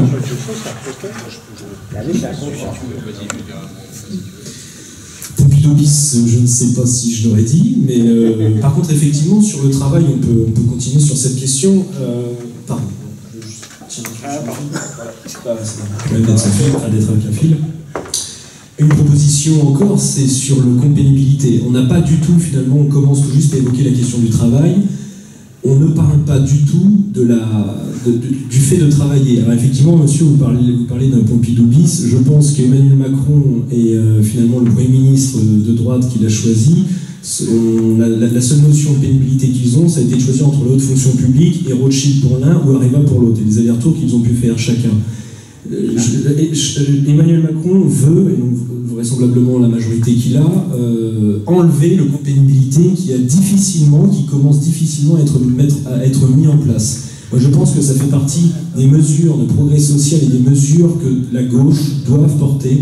Dans l'histoire de la gauche, il a toujours été question de réduction du temps de travail, de réduction des inégalités des richesses et de protection des travailleurs et de tous les travailleurs. Il ne s'agit pas de revenir sur un discours un petit peu passéiste de l'ouvrier contre le patron, voilà. Mais il y a encore toute une catégorie, enfin, beaucoup de métiers posent des questions de pénibilité, de conditions de travail, et je constate moi, dans ce programme En Marche que ces questions-là ne sont pas évoquées. Le compte pénibilité, pour moi, est une très bonne chose. Il faut aller plus loin dans son élaboration. C'est d'ailleurs très intéressant. Le patronat et la droite en France ne veulent pas de ce compte pénibilité. Emmanuel Macron, pour l'instant, propose un moratoire. Et sur d'autres interventions publiques pendant la campagne, finalement, il disait, bon, c'est très difficile à mettre en place. Quand on me dit que c'est très difficile à mettre en place, j'ai peur que quelques mois plus tard, il soit totalement évacué. Compte pénibilité, en 30 secondes, l'idée, ce serait de le construire avec 10 facteurs, pour que les salariés puissent cumuler des points, soit pour bénéficier de formation professionnelle pour changer de poste, soit pour prendre un temps partiel mais avec un salaire plein, soit pour valider des trimestres pour partir à la retraite à 60 ans et non pas à 62 ans. Monsieur, pour moi ça c'est une vraie mesure de gauche et de progrès social. Répondre rapidement, ça fonctionne, c'est bon. Répondre rapidement, alors effectivement, Pompidou bis, Hollande bis, c'est un Rothschild. Je crois qu'on ne gagne pas en politique sur ce type de comparaison. On vit aujourd'hui en 2017 et je ne crois pas qu'on avancera en essayant de trouver des... Voilà, ne comparons pas les hommes. Surtout que ces hommes-là, ça correspond à d'autres périodes. Voilà. Laissons à M. Macron le soin et la possibilité de mettre en place le programme pour lequel il a été élu. Je pense qu'effectivement, on pourra après juger. On a cette triste habitude en France d'essayer de faire rentrer dans des cases, voilà, en disant de toute façon il ne réussira pas parce que c'est un Pompidou bis, c'est un Hollande bis. Voilà. Je crois qu'on ne gagne rien dans le débat politique. M. Macron ne peut pas être un Pompidou bis, ni un Hollande bis. M. Macron a ses idées, sa façon de faire de la politique. Je ne crois pas qu'on puisse arriver à se projeter dans un programme ou un investissement de cette façon-là. Concernant le compte pénibilité, et je ne suis pas d'accord avec Nicolas Ferreira, M. Macron a évoqué le compte pénibilité, il a réaffirmé l'importance de ce compte pénibilité, et il a également dit que ce compte pénibilité avait besoin d'être précisé. Parce qu'effectivement, l'idée est noble, et je pense qu'on a aujourd'hui une nécessité de reconnaître la pénibilité de certains métiers, mais on doit le préciser. Parce qu'effectivement, si on parle avec n'importe quel salarié aujourd'hui, on trouve une raison de pénibilité à son travail. La pénibilité, elle peut être physique, psychologique, elle peut être de tout ordre. Simplement, encore une fois, Emmanuel Macron a affirmé, et je le dis, je le réaffirme, contrairement à ce que vous dit Nicolas Ferreira, effectivement, M. Macron tient à ce que ce compte pénibilité soit mis en place, soit précisé, et soit appliqué durant ce quinquennat.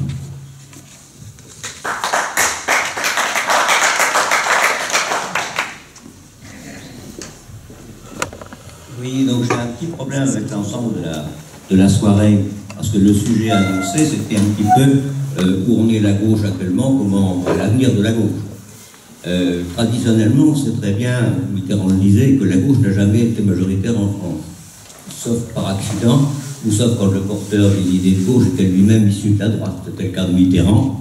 Et par exemple, lorsque Ségolène a fait jeu égal avec Sarkozy, c'était au moment et c'était le plus droitisé avec ses éléments patriotiques. Donc je pensais qu'on allait travailler un petit peu là-dessus. Et puis alors effectivement, les candidats évoquant leur programme, Monsieur Serre, c'est évident que c'est le décalque un décalque plus ou moins bien fait du programme de Monsieur Macron. qu'est-ce qu'il peut faire d'autre? Que représente un député aujourd'hui? C'est la question qu'on se pose. Monsieur Ferreira, lui, ça ressemble quand même beaucoup au programme de Benoît Hamon, donc on voit très bien quel a été le résultat prévu. Par exemple, quand vous parlez de la fonction publique territoriale, si on prenait par exemple sur le bassin de Granville, de l'ensemble des communes, regardez le nombre d'emplois qui dépendent du CNFPT aujourd'hui, avec ce qu'était voilà 30 ans, la population a augmenté de 10-15%, le nombre de personnels territoriaux a dû doubler, tripler, quadrupler. Donc ça, et vous avez employé 2 fois dans les solutions l'impôt. Donc recours à l'impôt, on sait très bien où ça a amené. Voilà, parce que vous avez avant tout, dans la vie politique d'un pays, c'est comme un budget familial, vous avez des entrées et des sorties, et à partir de ce moment-là, si vous surchargez l'impôt, vous sortez complètement des rails, ce qui explique par exemple votre histoire sur l'impôt sur la fortune. L'idée de Macron, on peut l'apprécier ou pas, elle est tout simplement de dire ce qui est sur la rente, bien, les rentiers de Paris, Tocqueville disait ça n'apporte rien à l'économie, donc ceux-là, pourquoi pas les taxer, et ceux qui sont dans l'économie de la finance et des actions, pourquoi pas les laisser faire de la finance, parce que quand on a des entreprises françaises qui sont à la ramasse et qu'on cherche des repreneurs, comme pour les chantiers de Saint-Nazaire, qui est un fleuron, on n'a pas de capital français pour acheter. Alors c'est bien beau de taxer toujours le capital, hein, à ce moment-là, quand il n'y a plus de capital, tout effectivement passe sous contrôle étranger. Et enfin, en ce qui concerne la gauche, eh bien, il est clair que le Parti communiste, son avenir est un petit peu derrière lui, et le Parti socialiste, voilà, il est mort de sa belle mort. Ça fait depuis 1950, le Parti socialiste est en électroencéphalogramme plat. Il est mort. Bon, et c'est terminé. Alors, la seule chance pour lui de reprendre quelque chose, ça serait de repenser, parce qu'il n'y a jamais eu de stratégie. Il y a eu de la tactique au niveau de Mitterrand pour prendre le pouvoir, mais de stratégie politique et d'idéologie réelle, il n'y en a jamais eu. Ils étaient incapables de se mettre d'accord. Rocard le disait bien, quand ils ont eu un candidat capable de prendre la présidence, ils ont fait avec Rocard ce que la droite a fait avec Juppé, ils ont fait tout ce qu'il fallait pour les émasculer l'un comme l'autre. Donc là, c'est le bal, la dérive des loufoques, dans un cas comme dans l'autre. Donc si le Parti socialiste voulait exister, la seule chance, ça serait d'essayer de se remettre à penser. C'est difficile, ça. Et c'est-à-dire de faire un petit peu ce qu'avait été le PSU, c'est-à-dire un élément, un laboratoire d'idées. Remettre à penser pour effectivement penser la chose. Pour le reste, eh ben, la situation de la France, c'est celle qui a toujours été celle de la France entre la réforme et l'absence de réforme. Le problème de la France, en 1763, Turgot est ministre de Louis XVI avec Malesherbes. Ils font un gigantesque plan de réforme, ils commencent à faire les réformes, bénéficiaires de sa déplaie à la cour, ils sont virés au bout de 18 mois. Et depuis, je fais une grande conférence au cercle interallié là-dessus à Paris, hein, depuis, tous les réformistes ont toujours été virés. Hein, à quelques exceptions près, quand c'était des réformistes très, très solides ou très politiques, comme Napoléon III ou De Gaulle. Voilà. On va vous demander de poser une question. Et on vous réinvitera d'ailleurs peut-être pour une conférence, monsieur. C'était peut-être pas une question, mais juste une intervention pour alimenter. Par rapport au thème, à la thématique de ce qui est annoncé sur le vote. Donc c'est la cohérence de la soirée. Tout à fait. Merci. Très, très succinctement, pour donner un petit échange, je ne sais pas si M. Sord en aura aussi avec vous. Sur la fonction publique, on peut débattre des heures. Moi, je fais partie de ceux qui pensent que la fonction publique rapporte plus qu'elle ne coûte. Les fonctionnaires ne coûtent pas, ils rapportent à la société. C'est-à-dire que si nous avons des gens formés, si nous avons des entreprises compétitives, si nous avons des territoires attractifs, ça ne tombe pas du ciel. C'est-à-dire qu'effectivement, c'est de l'argent public et généralement aussi qui est mis en application par des agents publics qui font fonctionner ça. Ce sont nos routes, ce sont nos communications, ce sont l'éducation, ce sont la santé. Donc vous ne m'entendrez jamais dire, je l'assume, même si aujourd'hui en 2017 ce n'est plus majoritaire de le penser, l'argent public et la fonction publique rapportent plus que ça ne coûte. Voilà. Donc que ce soit clair là-dessus, pour moi. Sur le fait effectivement que la gauche ne pense plus. Alors je ne me suis présenté qu'à moitié, donc moi je suis candidat de sensibilité. Ce n'est pas votre profession, parce que vous n'avez pas de profession, vous ne vous êtes pas présenté en ayant une profession. Vous avez dit que alors je travaille au lycée Littré. C'est pas une profession. Alors je travaille au lycée Littré dans un lycée public. Vous voyez monsieur, j'ai fait toute ma scolarité dans l'école publique, je suis un produit de la République. Et j'ai fait de l'école primaire à l'université. Voilà pour mon bagage. Donc sur le fait de repenser la gauche, je m'associe à une partie de vos propos. Effectivement, moi je ne suis pas parti socialiste, on en a discuté longuement avec mes amis et alliés socialistes. Je suis un candidat de sensibilité de gauche, j'ai toujours été à gauche.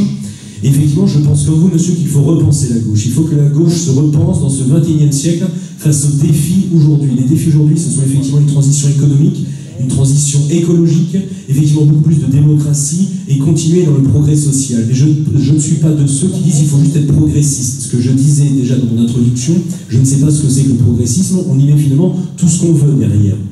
Donc effectivement, moi je souhaite un grand parti qui portera ces idées-là, et je suis comme vous, je souffre finalement de la dispersion des voix de gauche. Effectivement, il est triste de voir que la gauche est éclatée, et dans son histoire, pour que la gauche prenne le pouvoir, il faut qu'elle soit unie. Alors, peut-être que tout ça est la conséquence d'un quinquennat, celui qu'on a, le dernier, du candidat Hollande, qui a peut-être mal été perçu. Je pense aussi qu'il sera peut-être mieux compris dans les années à venir, que les historiens feront leur travail, que tout n'a pas été mauvais. Je dis ça parce que beaucoup d'électeurs de gauche se sont sentis trahis par ce quinquennat. Il y a eu des vraies mesures de gauche, je pense au mariage pour tous.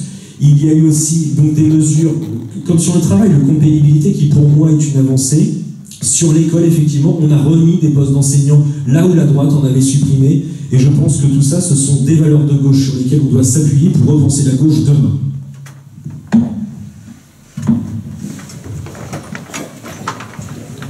Moi, je vais simplement intervenir sur le volet fonctionnaire. Je ne vais pas intervenir sur la nécessité de créer un nouveau parti à gauche.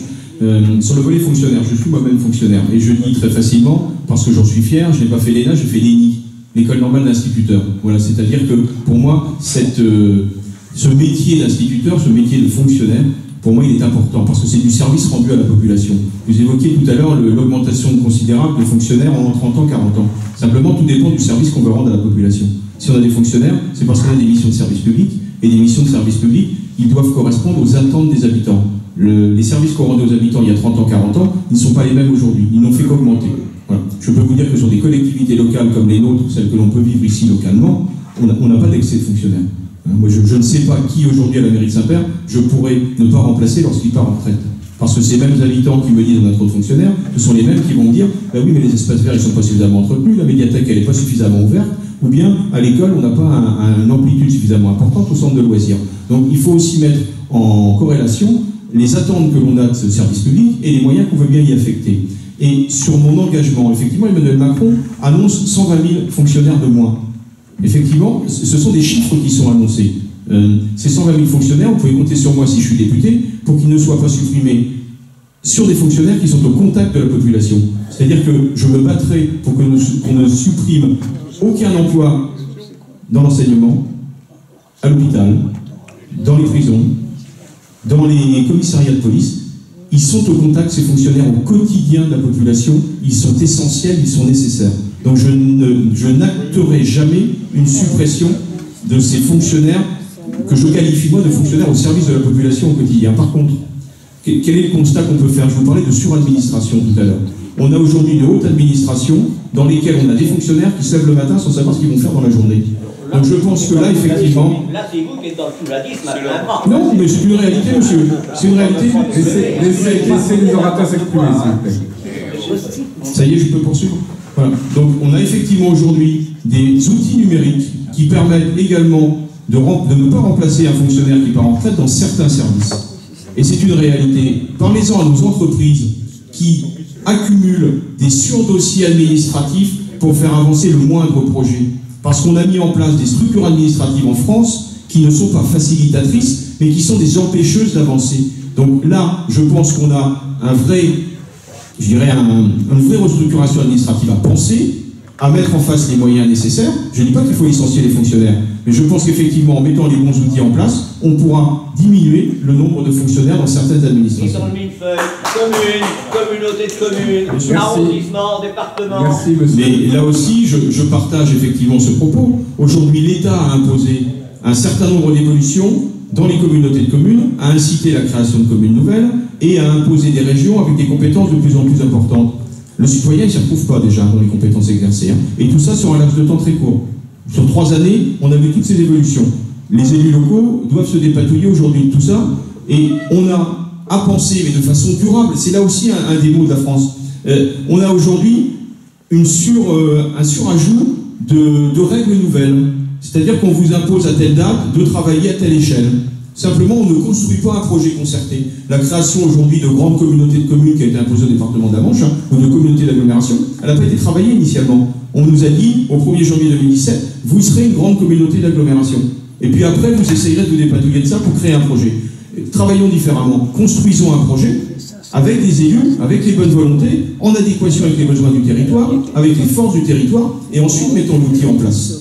Et là, effectivement, on aura nécessité derrière de restructurer nos strates administratives. Je pense, moi, personnellement, qu'aujourd'hui, les communautés de communes, alors les communes, initialement, M. Macron a réaffirmé leur importance. Les communautés de communes ou les communautés d'agglo, c'est effectivement une échelle de travail pertinente. Par contre, le département, aujourd'hui, pour moi, il n'a pas sa pertinence. Les compétences qui sont laissées à la charge des départements, elles peuvent très bien être prises en charge ou portées soit par les communautés de communes, soit par les régions. Donc là, il y a un vrai travail dans les 5 années qui viennent de redéfinition des strates administratives qui sont utiles à nos concitoyens. Voilà, c'est surtout ça le premier point qui doit porter une réforme des strates administratives, c'est quelle est la forme la plus efficiente qui permette d'accompagner nos citoyens dans leur vie quotidienne. Nicolas, juste un mot avant le question.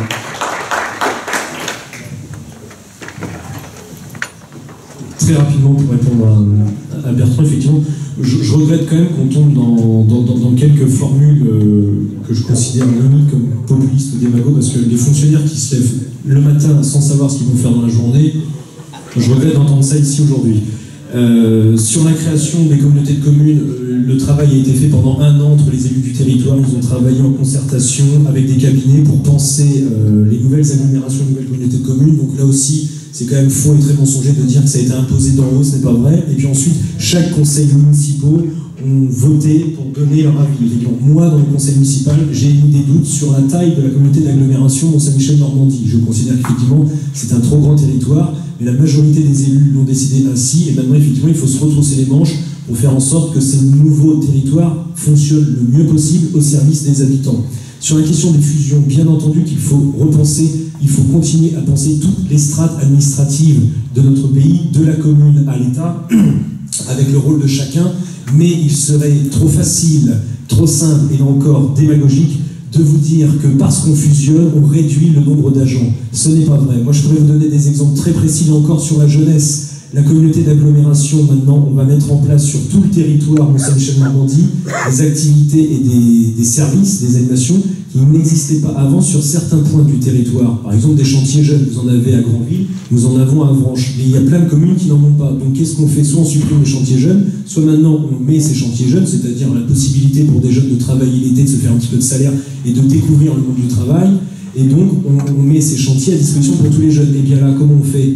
Soit on embauche des animateurs, soit on les supprime. Voyez, donc l'idée de parler la fusion automatiquement réduit le nombre de fonctionnaires, ça n'est pas vrai. Par contre, la fusion pour qu'effectivement le service public soit rendu le mieux possible, dans de meilleures conditions pour tous les habitants, ça c'est une volonté et c'est un objectif, je pense, que nous partageons tous. Merci. Alors, je voudrais qu'on tienne dans le quart d'heure qui nous attend, là, jusqu'à 19h30. Je vais laisser le temps de quelques questions encore. Si Laurent est d'accord, je vous demanderai de conclure à la fin. Monsieur, je vous apporte le micro. Comment vous comptez avec la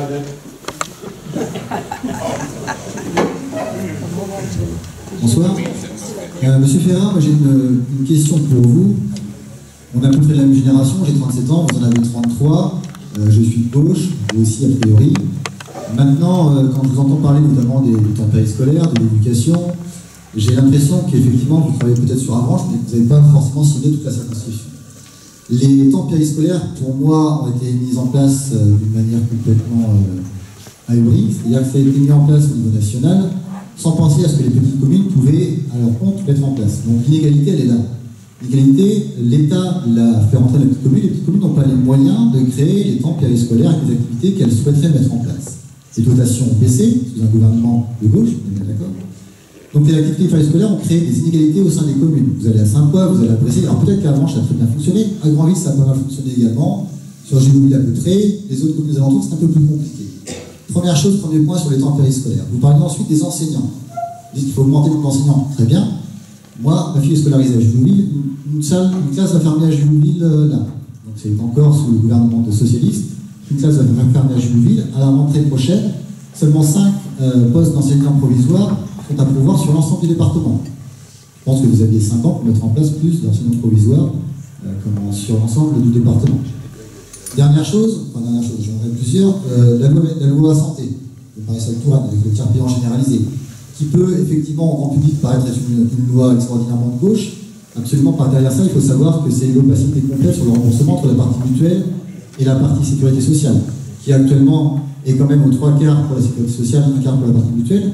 Demain, les mutuelles pourront plus facilement, dans l'opacité la plus complète, prendre la majorité du remboursement des soins de sécurité, des soins de vos soins, messieurs, dames, et comme ça, les mutuelles prendront le pouvoir sur la sécurité sociale. Et ensuite, vos cabinets médicaux, les maisons de santé, les pôles de santé ambulatoires seront affiliés à certaines mutuelles, comme les garagistes sont affiliés à certaines mutuelles quand vous devez faire une réparation. Voilà, vous ferez réparer votre hanche, votre genou, comme vous allez faire réparer la carrosserie de votre voiture. C'est la vérité sur la loi santé, il faut le savoir. Le dernier point sur lequel je vais revenir, c'est aussi la conséquence de la politique qui a été menée dans les 5 dernières années, mais dans les 10, dans les 15 dernières années, c'est sur le handicap. La prise en charge des personnes en situation de handicap est complètement ahurissante en France. Vous avez, à l'heure actuelle, sur le territoire, mais peut-être que vous ne le savez pas, je vais vous l'apprendre, plus de 5 à 6 ans d'attente pour un enfant pour entrer dans une structure spécialisée. C'est-à-dire qu'un enfant va sortir d'une structure au bout de 5 ans, hein, c'est 0,5 ans dans un CAPS par exemple, il va attendre 5 à 6 ans pour être pris dans un IME, dans une structure équivalente. 5 à 6 années pendant lesquelles les parents vont devoir prendre à leur charge la garde de leur enfant, avec tout type de handicap, les handicaps les plus lourds. Donc ça, c'est une aberration. Aberration sur la prise en charge de la scolarité au niveau des enfants. Je suis désolé, sur le programme actuellement, alors programme Hamon, programme socialiste, où je suis complètement perdu, très clairement. Donc la prise en charge du handicap est laissée pour compte. Donc sur ces points, sur l'éducation, sur la santé, sur le handicap, qui sont des points très importants, à mon sens, qui sont des points et des verbes de gauche, en tout cas moi tel que je m'entends, j'aimerais bien connaître votre position. Merci monsieur. Vous êtes kiné, je crois. Et vous êtes dans le mouvement En Marche à Grandville. Merci de préciser, comme ça le débat est plus clair pour tout le monde. Donc effectivement, je ne vais pas vous faire le porte... Oui. Je suis assistant d'éducation. Ah mais moi je ne cache pas mes valeurs, je ne cache pas, je ne cache pas mes idées. Non mais ça aurait été intéressant que vous disiez que vous étiez un militant du mouvement En Marche pour que le débat soit plus clair en fait, c'est juste ça, mais comme ça je le fais à votre place. Donc sur les temps d'activité périscolaire, je vous rejoins monsieur, il y a une inégalité sur le territoire. Une inégalité pourquoi? Parce que là encore c'est une question de moyens. Il y a plein de petites communes qui n'ont pas la chance d'avoir des services comme nous avons nous à Avranches ou à Grandville. Alors je ne sais pas quel est l'état à Saint-Père, si l'application a été, la mise en place a été facile ou pas, mais effectivement, on peut répondre à cette question. On peut mutualiser les agents et les animateurs embauchés, c'est ce qui se fait dans plein de communes, plein de petites communes mutualisent justement, embauchent un animateur, une animatrice, juste à temps plein et qui dispatche sur 2 ou 3 écoles. Donc ça c'est une première chose. Deuxième chose, les territoires peuvent aussi discuter si ça devient une compétence communautaire ou si ça reste une compétence municipale. Parce que quand une communauté de communes est créée, il y a des compétences obligatoires qui sont imposées par l'État, mais il y a toutes des compétences optionnelles que les territoires, que les élus sur le terrain peuvent décider de prendre en bonne concertation et en bonne intelligence. Et en bonne intelligence, qu'on soit de droite ou de gauche, effectivement, quand on est sur le terrain, on peut tout à fait travailler avec les élus qui sont en place. Sur le nombre d'enseignants, vous évoquiez, je crois, c'était le manque d'enseignants, c'est ça? Le nombre d'enseignants provisoires à pourvoir à la rentrée, pour le nombre de classes qui cadrent, oui, et on donne 5 postes d'enseignants provisoires à pourvoir à la rentrée, sur l'ensemble du département. Mais effectivement, vous n'allez pas entendre dans ma bouche un satisfecit d'une situation comme celle-là, comme un satisfecit sur la classe de Génouville qui, je l'espère, je le souhaite sincèrement, ne va pas fermer. Mais là encore, c'est une question de restriction budgétaire. Je pense que la gauche qui a dirigé pendant ces dernières années s'est fourvoyée sur certains sujets, comme sur celui-là, effectivement, on ne fait pas de la restriction budgétaire pour de la restriction budgétaire. On pense l'avenir, on pense demain. Monsieur parlait effectivement comment on pense un grand parti de gauche pour demain. Et bien sur des questions comme ça, là, effectivement, l'éducation est une priorité dans un pays, parce que l'éducation, c'est l'avenir du pays. Si nous n'éduquons pas bien et si nos enfants n'ont pas les conditions idéales pour s'épanouir, pour grandir et pour devenir citoyens, effectivement, ce sera la population active de demain qui ne trouvera pas sa place, et effectivement, on aura encore des inégalités. Donc vous n'entendrez pas dans ma bouche satisfait-il que le fait d'être d'accord avec des positions qui peuvent être prises sur des fermetures de classes. Sur la loi santé, bon, vous l'avez évoqué, je rentrerai moins dans le détail. Sur la question du handicap, mais je partage votre point de vue, sauf que droite et gauche aussi, malheureusement, mais Bertrand et moi, nous ne sommes pas encore élus, donc nous ne pouvons pas non plus être comptables de tout ce qui s'est fait, mal fait ou qui aurait dû être fait. Mais monsieur, je n'ai pas la carte du Parti Socialiste, par contre j'assume totalement d'être soutenu et investi. Non mais laissez-moi parler, monsieur. Je ne suis pas au Parti Socialiste, j'assume totalement le fait de travailler avec le Parti Socialiste, je suis investi par le Parti Socialiste. Je travaille avec le Parti Socialiste depuis le début. Il ne faudrait pas que le débat tourne trop bas. Je pourrais donc dire dans ce cas-là à Bertrand qu'effectivement au début il s'est déclaré non encarté, ne travaillant avec aucun parti, puis finalement il a demandé l'investiture En Marche, peut-être parce que Macron montait dans les sondages. On va quand même pas rentrer là-dedans. Donc effectivement, j'assume totalement mes propos et mes choix politiques. Sur le handicap, je regrette effectivement, il y avait une loi qui a été reportée, imposée à 2015, reportée à 2017, pour que tous les établissements publics soient en totale accessibilité. Je vais vous donner l'exemple du lycée Littré. Il n'y a pas d'ascenseur sur 2 bâtiments sur 3. Je ne trouve pas ça normal. Je pense qu'effectivement, ça doit être une priorité. Vous parlez de mon poste d'assistant d'éducation. Il y a encore une semaine, j'ai aidé une jeune fille, une jeune lycéenne qui a des problèmes de santé à monter les marches. Je trouve ça scandaleux qu'effectivement, il n'y ait pas d'ascenseur. Voilà. Donc effectivement, moi, je m'engage très concrètement à donner tous les moyens possibles pour que tous les bâtiments publics soient accessibles au public. Voilà. Bertrand, quelques mots? Non, c'est bon. La question s'adressait à Nicolas. D'accord. Je vous remercie. S'il vous plaît, dans la salle, un petit peu de silence pour la qualité du débat. Je propose qu'on pose encore une. Vas-y, Nicolas. Moi, je peux intervenir sur l'étape, si vous voulez, hein, puisque je l'ai vécu en tant que maire, la mise en place des temps d'activité périscolaire.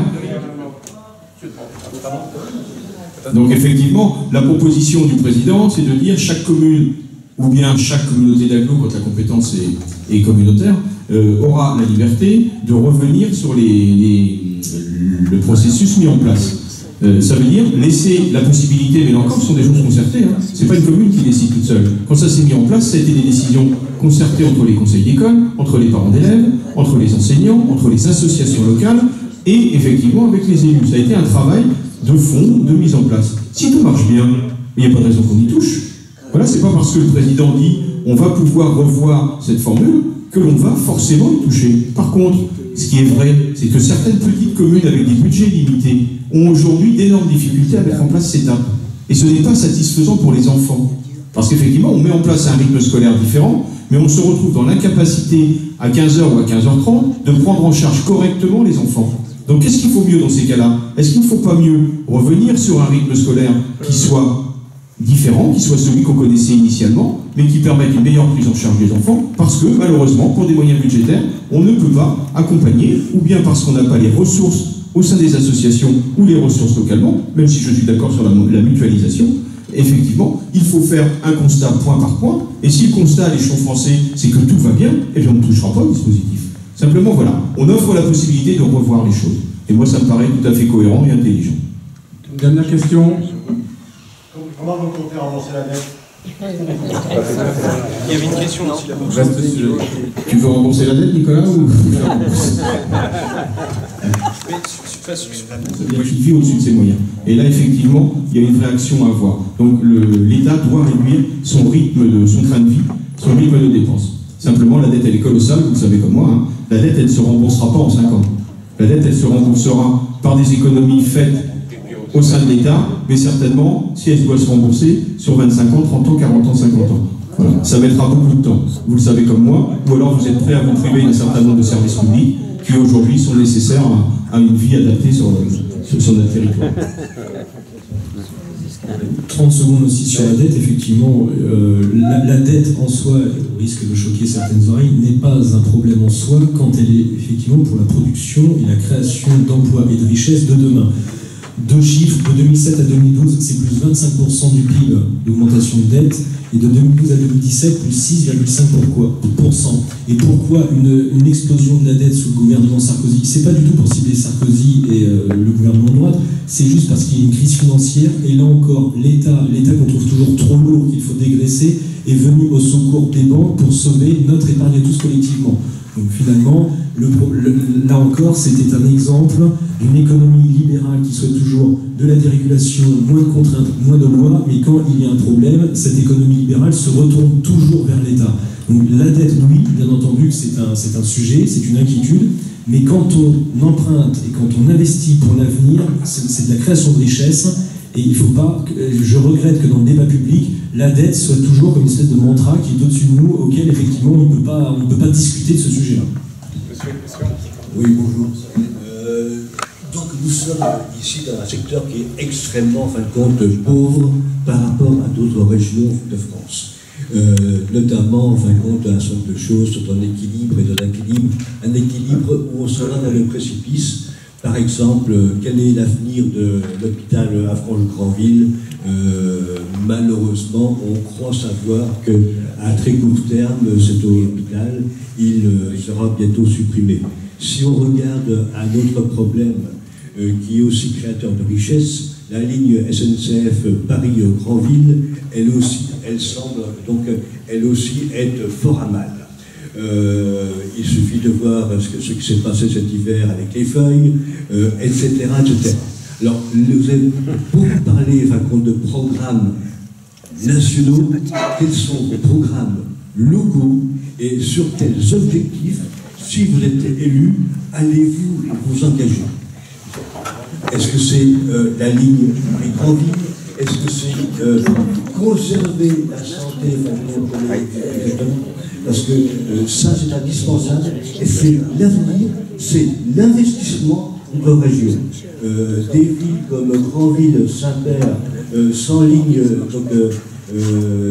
chemin de fer, c'est fini. Dans 15 ans, la nouvelle ville, elle sera morte. Alors, sur quel programme avez-vous envie de dire, quand je partirai dans 5 ans, ce sera fait ou ce sera en cours?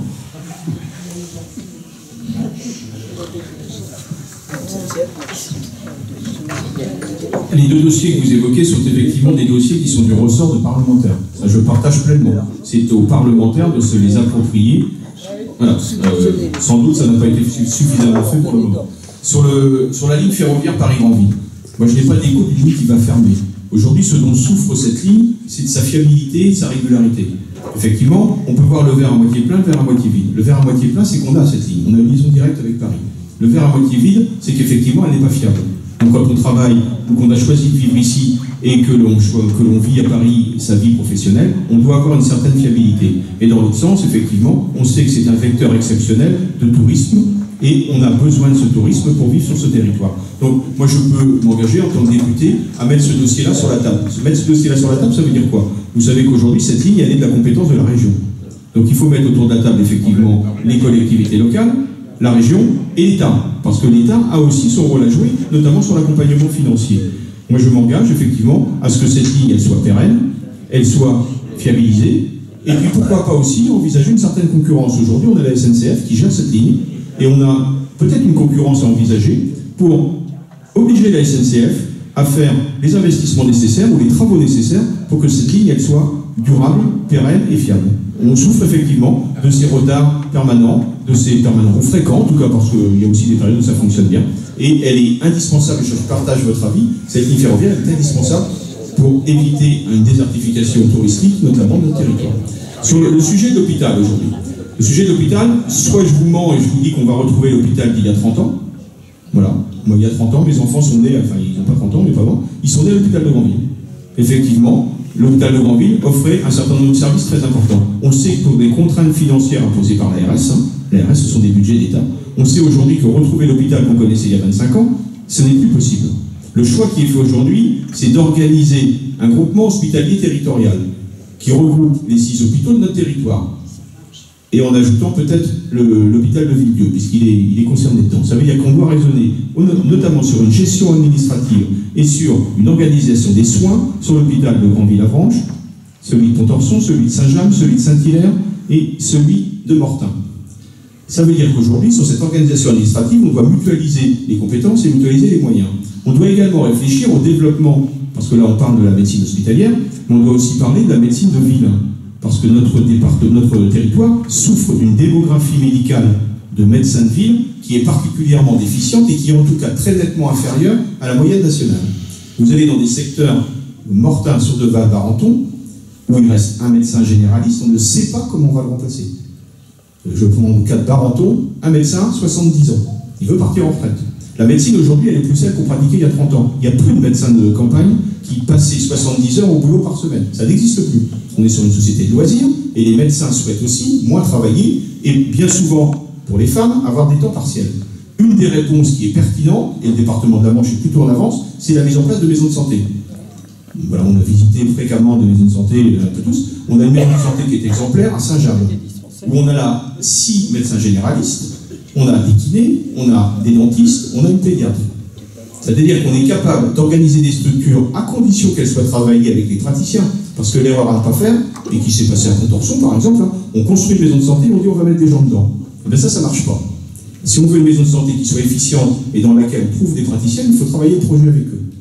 C'est ce qui se fait sur certains territoires. Dulcé et Sartilly sont en train de développer des maisons de santé. Là aussi, c'est une nécessité. Donc, on peut répondre en partie à cette démographie médicale qui est déficitaire en mettant en place des structures nouvelles adaptées aux besoins du territoire. Et je reviens sur l'offre de santé. On a aujourd'hui un plateau technique, parce qu'on travaille médicalement sur un plateau technique qui est existant à Avranches, où on doit également travailler sur une complémentarité publique-privée. On a une clinique, on a un hôpital. Aujourd'hui, ces deux structures ne doivent pas être en opposition, mais doivent être complémentaires.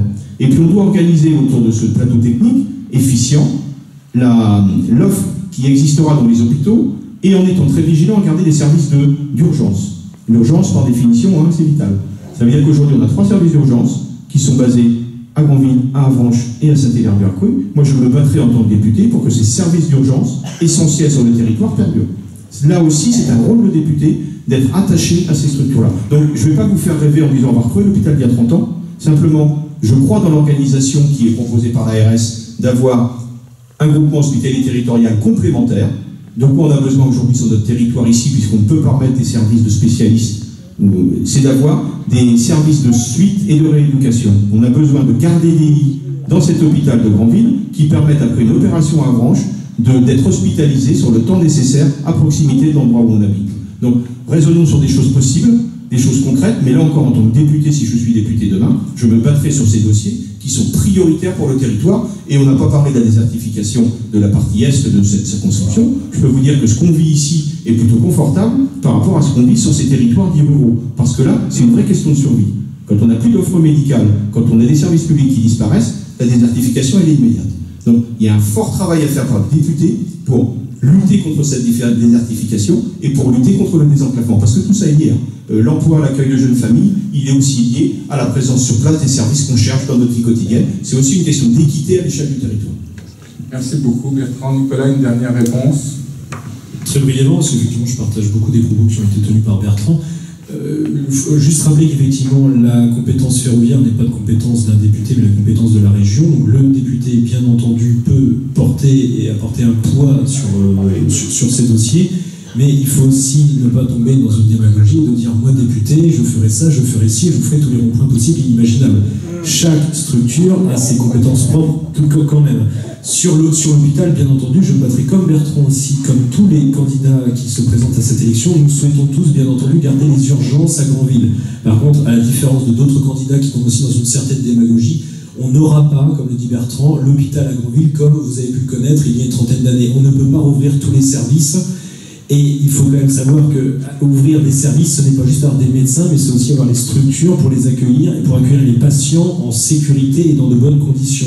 Donc ça, effectivement, l'idée, nous sommes partis sur une création d'un GHT, groupement hospitalier territoire. Maintenant, il faut se dire que ça coûtera aussi des sous. L'hôpital pivot sera et l'hôpital d'Avranches ce qui nécessite aussi des infrastructures supplémentaires. Si nous centralisons plusieurs choses à Avranches, je pense par exemple à la pharmacie actuelle de l'hôpital d'Avranches ne pourra pas accueillir tous les médicaments des hôpitaux du territoire. Donc là encore, on centralise pour mieux faire dans les années à venir, mais en attendant, c'est aussi des contraintes et un développement financier, enfin, c'est un accroissement financier. Il y a aussi d'autres mesures à prendre en compte. Je pense effectivement aux SDIS et au Dragon 50 qui, là, ont une zone test cet été qui est d'avoir un médecin et un infirmier en permanence à la base de Donville-les-Bains pour, là encore, répondre à la disparition du SMUR secondaire de Granville. Donc, il y a des questionnements, il y a des problématiques, mais il faut aussi mettre tous les moyens sur la table pour répondre aux besoins des habitants du territoire. Donc, toujours sur la santé, les maisons de santé, bien entendu, c'est une bonne chose. Il faut en développer, il faut en installer sur le territoire là où il y en a besoin. Mais on ne peut pas, et il ne faut pas finalement construire des maisons de santé sans penser après aux praticiens qui vont y venir.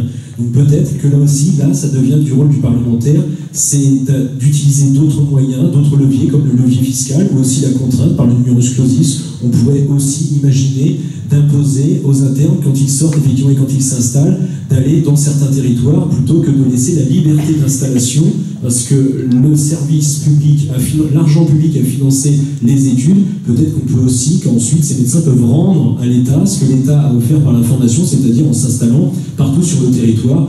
On peut quand même toujours s'interroger, se questionner, même si on a tous la réponse, pourquoi il y a autant de médecins sur certains territoires de France, plutôt sur la côte d'Azur, plutôt sur la côte où il fait bon, il fait chaud et il y a une douceur de vivre, et dans d'autres territoires où on manque de médecins. Et bien là aussi, c'est du rôle de la puissance publique d'imposer qu'il y ait la même égalité de service public partout sur le territoire et pour tous les habitants.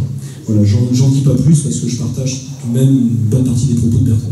Je vous remercie beaucoup, tous les deux. Je vous propose qu'on s'arrête là.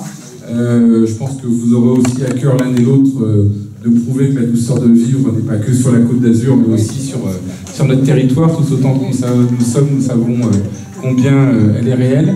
Je voulais remercier Laurent Geoffrin pour son introduction et ses propos introductifs, qui étaient tout à fait passionnants et, je crois, instructifs, qu'on partage ou pas ses opinions, mais ça permettait de bien poser le débat. Je remercie Bertrand et Nicolas d'avoir joué les règles du jeu démocratique. Je pense que notre vue publique sonore de ce type de réunion. Je voulais vous remercier tous de votre attention soutenue pendant ces 2 heures. Alors évidemment, on n'est pas allé au bout de l'ensemble des questions, mais j'ai une bonne nouvelle, la campagne électorale n'est pas terminée, il reste encore 6 jours. Pendant ces 6 jours, Bertrand et Nicolas vont tenir des réunions publiques un peu partout dans la circonscription. Je crois que le souhait qu'on peut formuler, c'est qu'il y ait aussi autant de monde dans toutes ces réunions publiques qu'il y en avait aujourd'hui, parce que le débat était de qualité. Un grand merci à tous et un bon courage pour vos choix la semaine prochaine. Merci.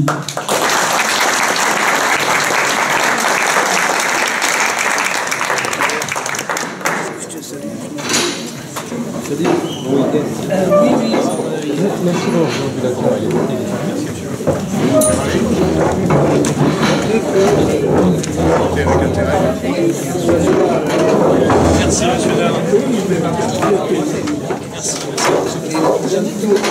Merci.